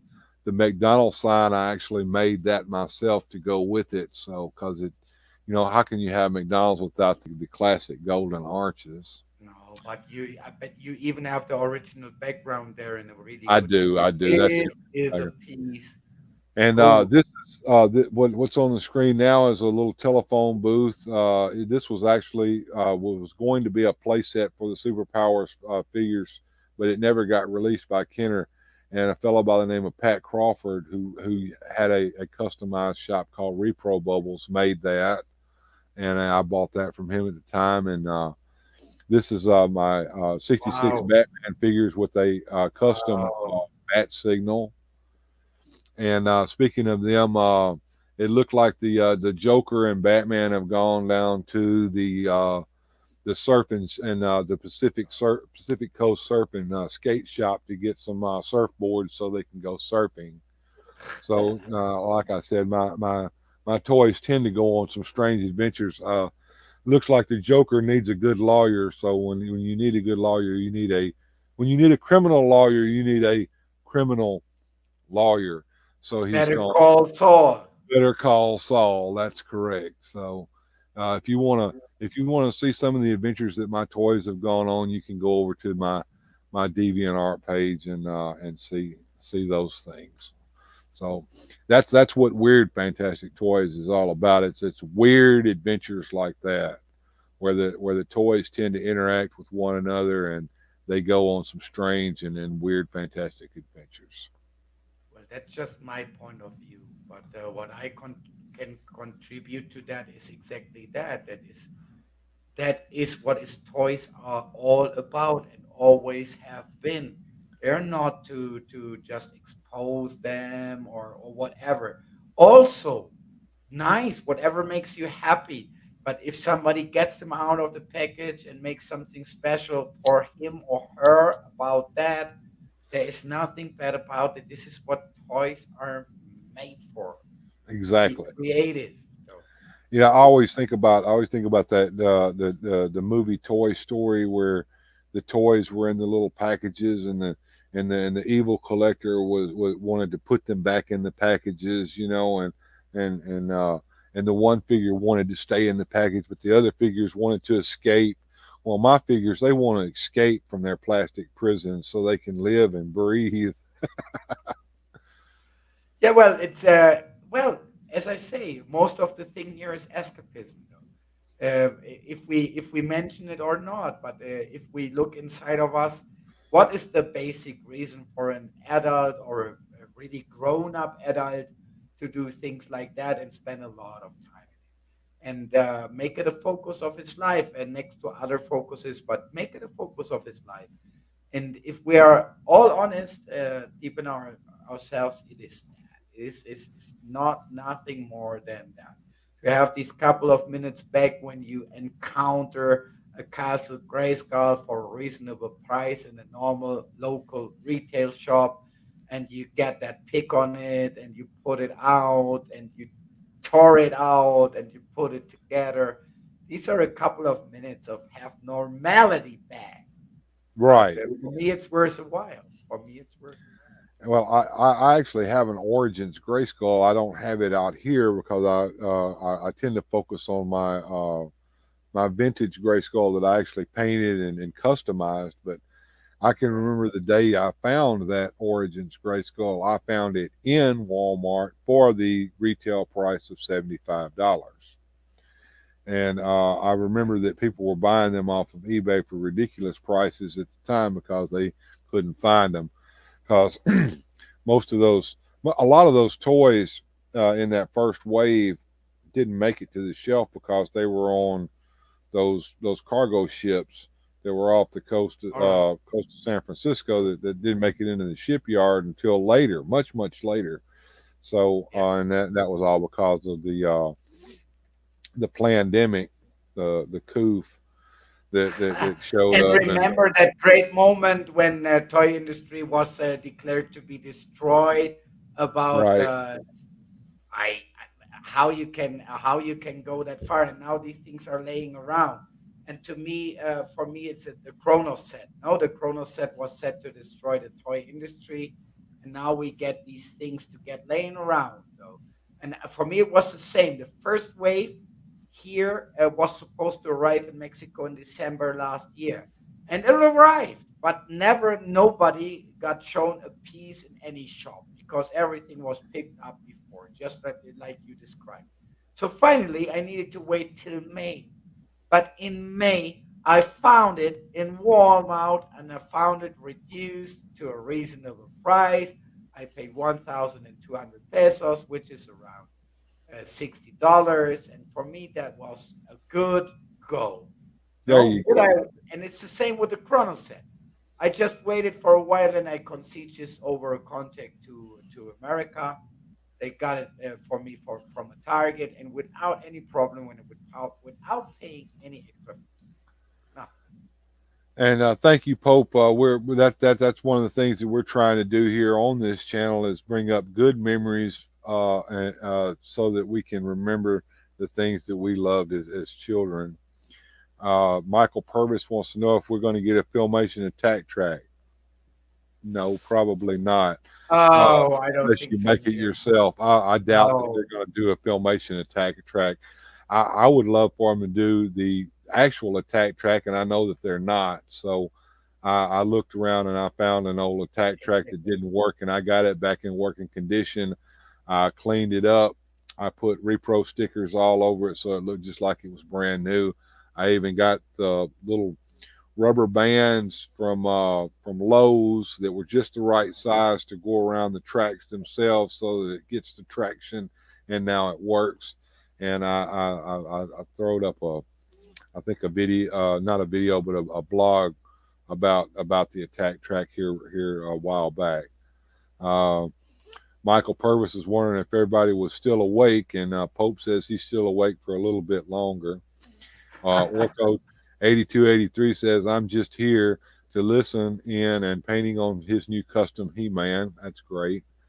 What are you painting? He said he's painting a custom He-Man. So let's he's gonna try to send me some pictures of that in my email, and maybe even come on the show next time I do a live stream, and we'll take a look at some of the things that Orco 8283 is going.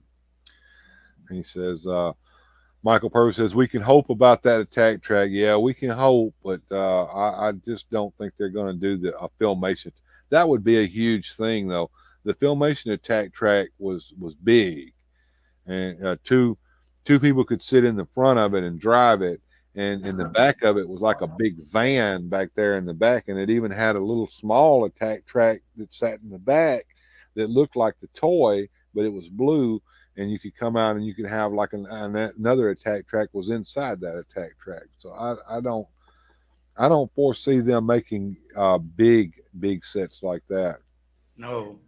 And if you let me tell me something from the inside of the industry, as I told you, I have that friend Marcos Lascano that is working for more than 20 years in the industry in North America as well as in the Mexican toy industry as a creator, actually.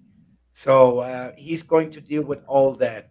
And recently he has so many problems to get bigger toy sets in general, even if we're talking about Jurassic Park scale, right? Like 70, 90 centimeters toy scale. It's so difficult to get that done.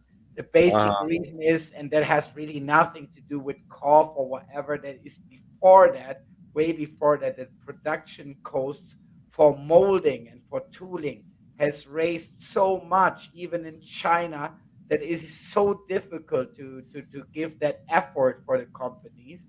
And this is really to make the joint. This is the only thing that worries me about the Origins line. And this is why I'm so happy about new releases like Leech, because this is individual tooling, my friend. Yes, that goes a lot of money. That he brings up a good point. The fact that we're getting new tooled figures, not just repaints of the books that we already had, that's encouraging, because that means that money is being spent to make brand new figures that with brand new tools. And when you see that happen, that's when you know that a toy line is doing. It's a good sign that the toy line is doing well, because. But it's also a dark sign in the same Origins line. What we have mentioned here before in the chat, there came a comment that we see very little big sets, play sets like vehicles or Snake Mountain or whatever, Hardix Evil Planes. The Fright Zone, We don't see that because of the same reason, because the tooling nowadays is really, really expensive and the risk is very high. And even in the classic line, you can follow up that there has been a lot of failures with big productions like that. And so they all fear off of that, right? The only thing that we can do with supporting that is buying the stuff when they give us a Shark Tank and not making it reduced down to $10, $9 like we're seeing it now. And this is Right. the dark. This is the dark side that I'm seeing that, and I'm a little bit worried about Yeah, because the I fact really the want to fact the see fact that we actually got a Castle Grayskull playset was amazing to me. exactly. And that early in the line, that was full on the risk, and it And worked and that out. and that and that it was a comparable size. I mean, it's almost exact same size as the vintage. It's a gigantic project. It's If a you really remember good product. the 2000X Grayskull was thin. It was made out of cheap plastic, and it was Oh, really thin. I mean, it didn't have any depth to it at all. no, nothing. It was just a shell, if you want Yes. it like this. Yeah. I also like it for several reasons, and because of the FX effects that it has, and I really stick on bling bling, as you can see in the back. But you're right. Production wise, this was just a shell and nothing in comparison. And that we got that with the Origins Castle Grayskull, which is not for me personally, not only a remake, as I have both as you. It is a majoring up. It is an identical copy with working out the problems and referring to the recommendments of the collectional community over all these years. For example, with the weapon stand, and for example, several issues that have been recommended through the years have been taken up with that, and they brought us in the Origins line the best affordable. And I say the best affordable because the classic line is a really cool product, but it's not affordable. The best affordable Grayskull of all times, with that beautiful extra white sorceress figure with the transparent. I mean, I really love that. It's a Right. good product. It's a good product. The next biggest hope that we can have for another playset is probably going to be Snake Mountain. I can only just wish that they'll put out a Snake Mountain, but I have my doubts. The Me other too. playset that I would like to see them do would be Point Dread and the Talon Fighter. Oh, the talent fighter. I think we got a lot more chances than getting Point Dread completely. But Yeah, if it's going to sell like it sells, so we can hope at least for a talent fighter. And if this sells well, like in the $35 range, we might get the Point Dread yeah. beyond So it. yeah, you bring up a pretty good point. I kind of thought the same thing myself, that they won't release the Point Dread playset, but they'll release the Talon Fighter itself. But I hope in my heart to get a Point Dread, because who wouldn't want to put that Point Dread on top of their Origins Grayskull? I mean, really, come on. Speaking hard, absolutely. That's what we want, no? But that's also being realistically, and this is what Marcos slightly tells me. And But there is a chance, and I'm going to tell this even if I don't know if Marcos is going to be all right with that. Maybe he's going to slap me. The thing is that it seems that Mattel is selling a lot of sub production rights and licenses to Brazil. And Brazil and Argentina seems to be very interesting, and serious big toy companies there already picked up the issue of the gigantic figures. And it seems that there will be much more to come about that channel. So we might get released in Latin America also as official figures over sub licensors that we will not get released on the European or the North American market, and it seems to be very promising. That well, we can only hope. We can only hope. Yeah, And yet that's all.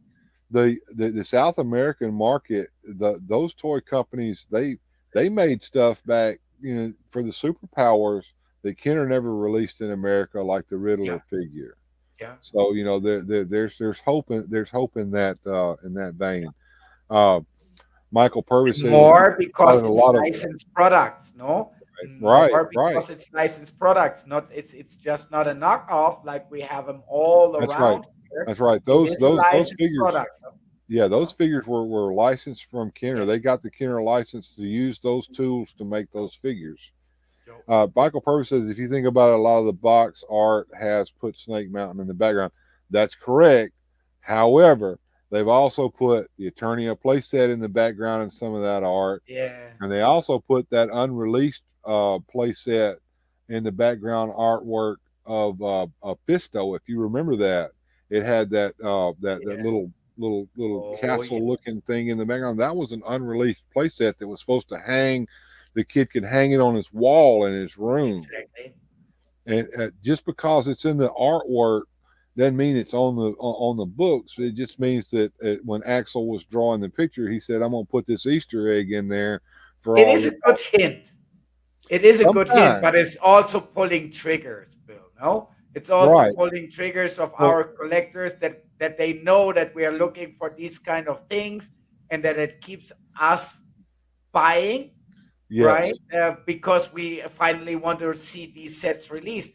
And if I say another thing, I really want the Snake Mountain, but just because you picked up the name of Fisto right now, what I don't want is a Fisto or a Jitsu version of Snake Mountain, as they did in Origins, where I'm missing some functions like the screen changer, right? Yeah. If I want a Snake Mountain, I want it complete and for an accessible price, just like did it with Grayskull.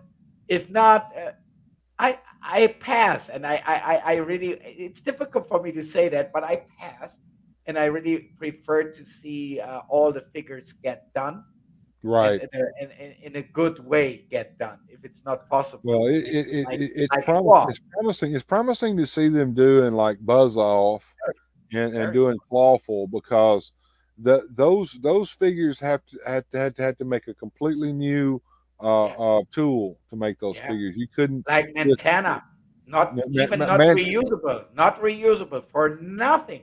Right. I mean, and he's got like what's the 4 legs on him, and they're actually separate legs. I mean, that's and the arms with the spikes and everything. It's not reusable. The genuine hat yeah, form. you're It's too late. you're not going to use that figure for anything else except him. No. Yeah, it's tooling and it's very promising. I agree to that. So there's Michael Purse says, right I side, and like there's the a dark Origin side. storyline box art. Has Snake Mountain in the background. Yeah. And he also says it's true what we're talking about. And you're talking about things that Axel has put in some of those artwork pictures that are just like little Easter eggs or just little triggers. The Wind Raider. In the background of the Wind Raider was an evil Wind Raider. Who wouldn't want that? That's never going to get released. That's stuff that I'm going to have to make for myself out of a Wind Raider. But he put that in there, and that makes me go, well, Skeletor needs him a Wind Raider too, or whatever he calls his Wind Raider, and I'm going to have to paint up a Wind Raider and make it look like that Wind Raider in the artwork. But and it only would be logical, no? It not only because the tooling is already done, because it would be an army. Well, they could do that. And there's a couple of vehicles that we know, just like the jet sled that both of the forces have in masses, no? Or even the Roton, or there's a couple of vehicles. Well, they just released Stridor, which I have one in the other room. And of course, there's an evil version of Stridor, so that means that they could repaint the Stridor and make that one so that Jitsu or whoever rides that. That was I have to say that, as you mentioned it again, Fisto and Jitsu. Although I really like the molding and the paint job that they did on these two figures and the chromed hands. Mm-hmm.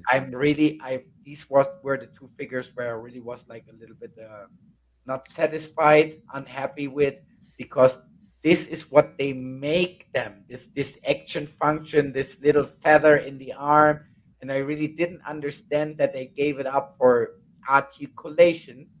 More than that we can do with modern production ways. We can do the articulation and the feather function and put the action feature in. So you miss those action features. Yes. Well, the action features were made for kids to play with, and that's what I am. I'm sorry that I'm going to get 50, but that's what I am. That's right. That was a selling point. Like, for instance, the Superpowers figures, you you squeeze their legs and their arms move, you know, and so that when you're doing your boinky boink play, their little fists are fighting each other. And then that's what sells toys to kids.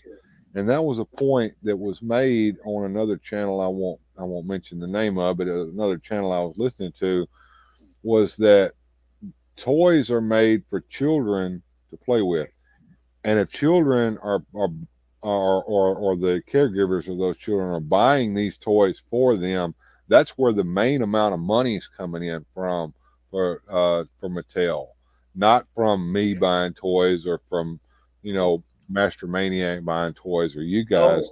It's children, and if children doesn't want the toys, and their parents or whoever's taking care of them is not buying those toys for them, those toys are going to leave the shelf, go on clearance, and never be seen again. And I have to give a very good example for that here in Mexico. With the release of the new CGI series of He-Man, they started a kind of an advertisement avalanche here, and it hit. These toys are bought by children and by parents for their children in a huge vast. So much that we have for like 6 months now CGI figure TV ads on Mexican television and on TV and on Paro television, and very frequent. If they're spending ad money to put those exactly, ads, and not only one ad, we have 6 different ads now with all the. They have to be getting a return to invest that money in those ads for television. That means something. Now, of course, the CGI series is not my cup of tea, and I have watched it and I enjoyed it. I'm probably not going to collect those figures, but they are tooled and made to appeal to children, and that's what the toy has to do in order for it to be a success. So now I'll tell you one thing. I made it my cup of tea for exactly that reason. I have a little stock of the CGI figures here for exactly that. I love the idea to give the sword over to the next generation, and that we finally, at least in Mexico and Latin America, it appears like that, we have something that really attracts the next generation in the way that how is it made, that they don't look me crazy when I hand it over as a present to them, but that they are really pleased about that. So I have a lot of Mexican neighbor kids coming around there, and this is also the reason, to make my point, why I have a little stock of the CGI things around. I want to support them. I love to post them. They have nice action figures. They are stable and nicely produced. And whenever a kid comes around here, what happened already 3 or 4 times, that they say, "Wow, what is that?" I can just take it from the shelf. It's $10 and say, "Here you go, boy. Go play." That brings up a pretty good point too. In order for the Masters of the Universe license, do you mind me to move on and continue, the CGI series is probably going to be the way it's going to continue, not what we play with, because what we play with is Gen Xers is not what these Zoomers are playing with. That's not what they want. And the CGI He-Man series is what they like, and it appeals to them, and it's what they want. And if you want to see He-Man make it past this, it is going to be the CGI series. So, and as you said, watching it, you could enjoy it.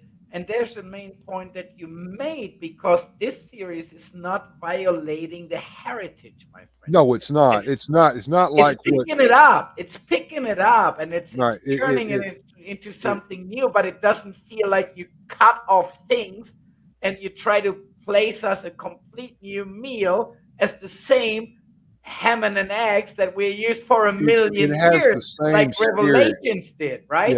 Yeah, it has the same spirit. Revelations. Right? Yes, but I love CGI. For me, CGI is okay. It's like you say, the new generation needs to come, And even I'm getting too old and too weak to carry on that heavy sport. So please give it over, but don't present me ham and eggs as something completely different with the same flavor, which is it not, right? Right. Well, for me personally, I'd rather watch the CGI series than I had Kevin Smith's Revelation. Kevin Smith's Revelation, he violated everything about He-Man in that. The only good thing that I can say about that is the art was excellent. It had excellent art, but the storyline and the characterization of the characters violated everything about He-Man. Whereas the CGI series, on the other hand, I can watch that all day long and enjoy everything I'm watching because it's not violating the spirit of the show and the way the characters were presented. It's not bothering me. There are a couple of things that are appearing, like the new Stratos, for example, that I like. I take an eye on it. I make an eyeball, but I figure out that's really not bothering me. It's putting in. It's putting in very well. It carries on the sport. It carries on the spirit that the things have to be new, and that even the new generation has the right, like you and me had, Bill, when we were young, to do it in a different way, and that it was our task to do it different. That is a clear thing. So let it go, but not in the way that Kevin Smith did it. That was a ripoff. That was a ripoff. It raised a lot of emotions with me in the first trailer with Bonnie Tyler and everything like that. And then I needed to witness Evil Lynn and Tila discussing 10 minutes on the top of the boat relational issues. Really, I don't want to see that. And I love CGI for that, and I'm going to support it for that. Mm-hmm. Yeah, that's the same thing. The CGI series, to like I said, that's going to be the future of the brand. That's going to bring the brand out. I'm going to go over here and share something with everybody real quick that Michael Purvis has sent to my Facebook page. Cool. Check that out. Wow. That's that Wind Raider that we were talking about earlier. The evil Wind Raider. Somebody has made a custom from an actual Wind Raider of it. Isn't that cool? Yeah, absolutely. Thanks, Michael. I appreciate that, brother. There's Evil Horde as much as Skeletor in it. A great word. Right. So thanks, Michael Purvis, for sharing that out with me. When I get a chance, I'm going to go back over on my Facebook page and see everything that you've sent while we've been chatting here tonight. That's just a great little thing there. Appreciate it, Michael. Well, I just appreciate that I could have been around for a little while with you, chatting personally the first time here, face to face, and with all the nice chat. But I have to say that I have to get out slightly. Here in Mexico, it's a little bit after 1 o'clock. Yeah. And my alarm clock, even if it's Sunday, tomorrow is going to ring the bell at 6 o'clock. And I swing my ass on my two-wheeler, and I'm going to get to the what we call here chachara, to the flea markets. It's the first time in a couple of months that I have the healthy conditions to go.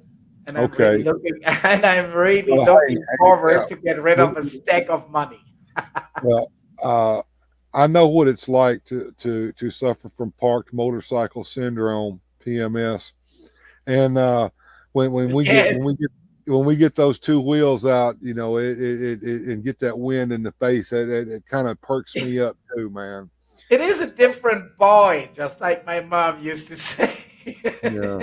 So when she saw me jumping on the two-wheeler the first time with 12 years old, she said, "It's a different boy." Well, just remember, keep the rubber side down and the shiny side up.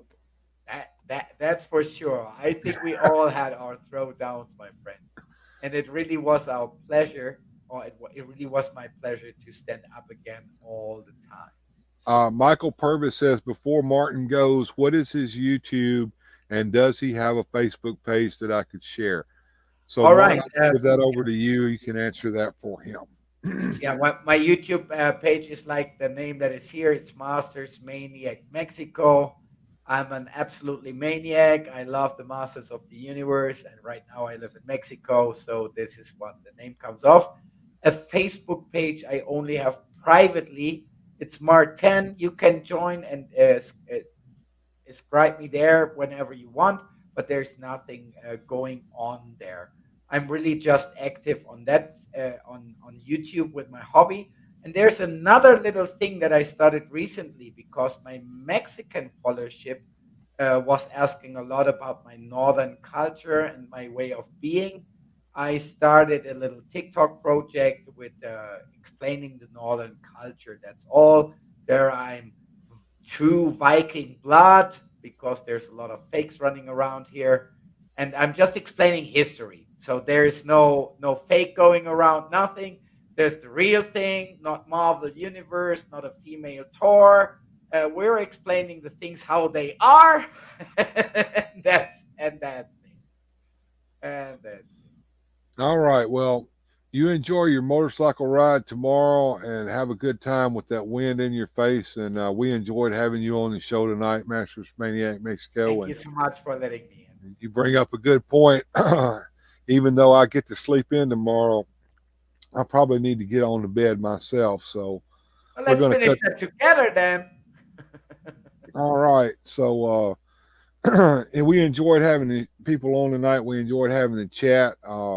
If you did like the content tonight, please do like and share and subscribe if you haven't done so already. Tell your buddies. Share this thing on all the social media that you possibly can and get more eyeballs on it. Share this channel. Share Master Maniac Mexico's channel. Like on both of them. Subscribe to both of them. Pope says good stuff, Masters. He appreciates it. Yeah, thanks, Pope. Thanks. Orco8283 said tremendous show tonight, guys. We appreciate you.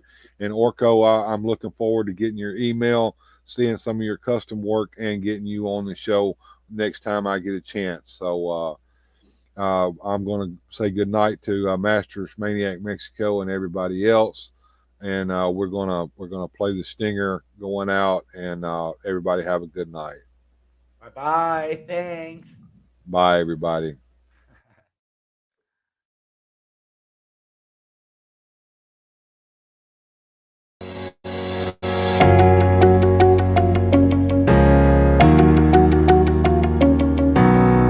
If you enjoyed today's adventure, please hit like and subscribe and share the video.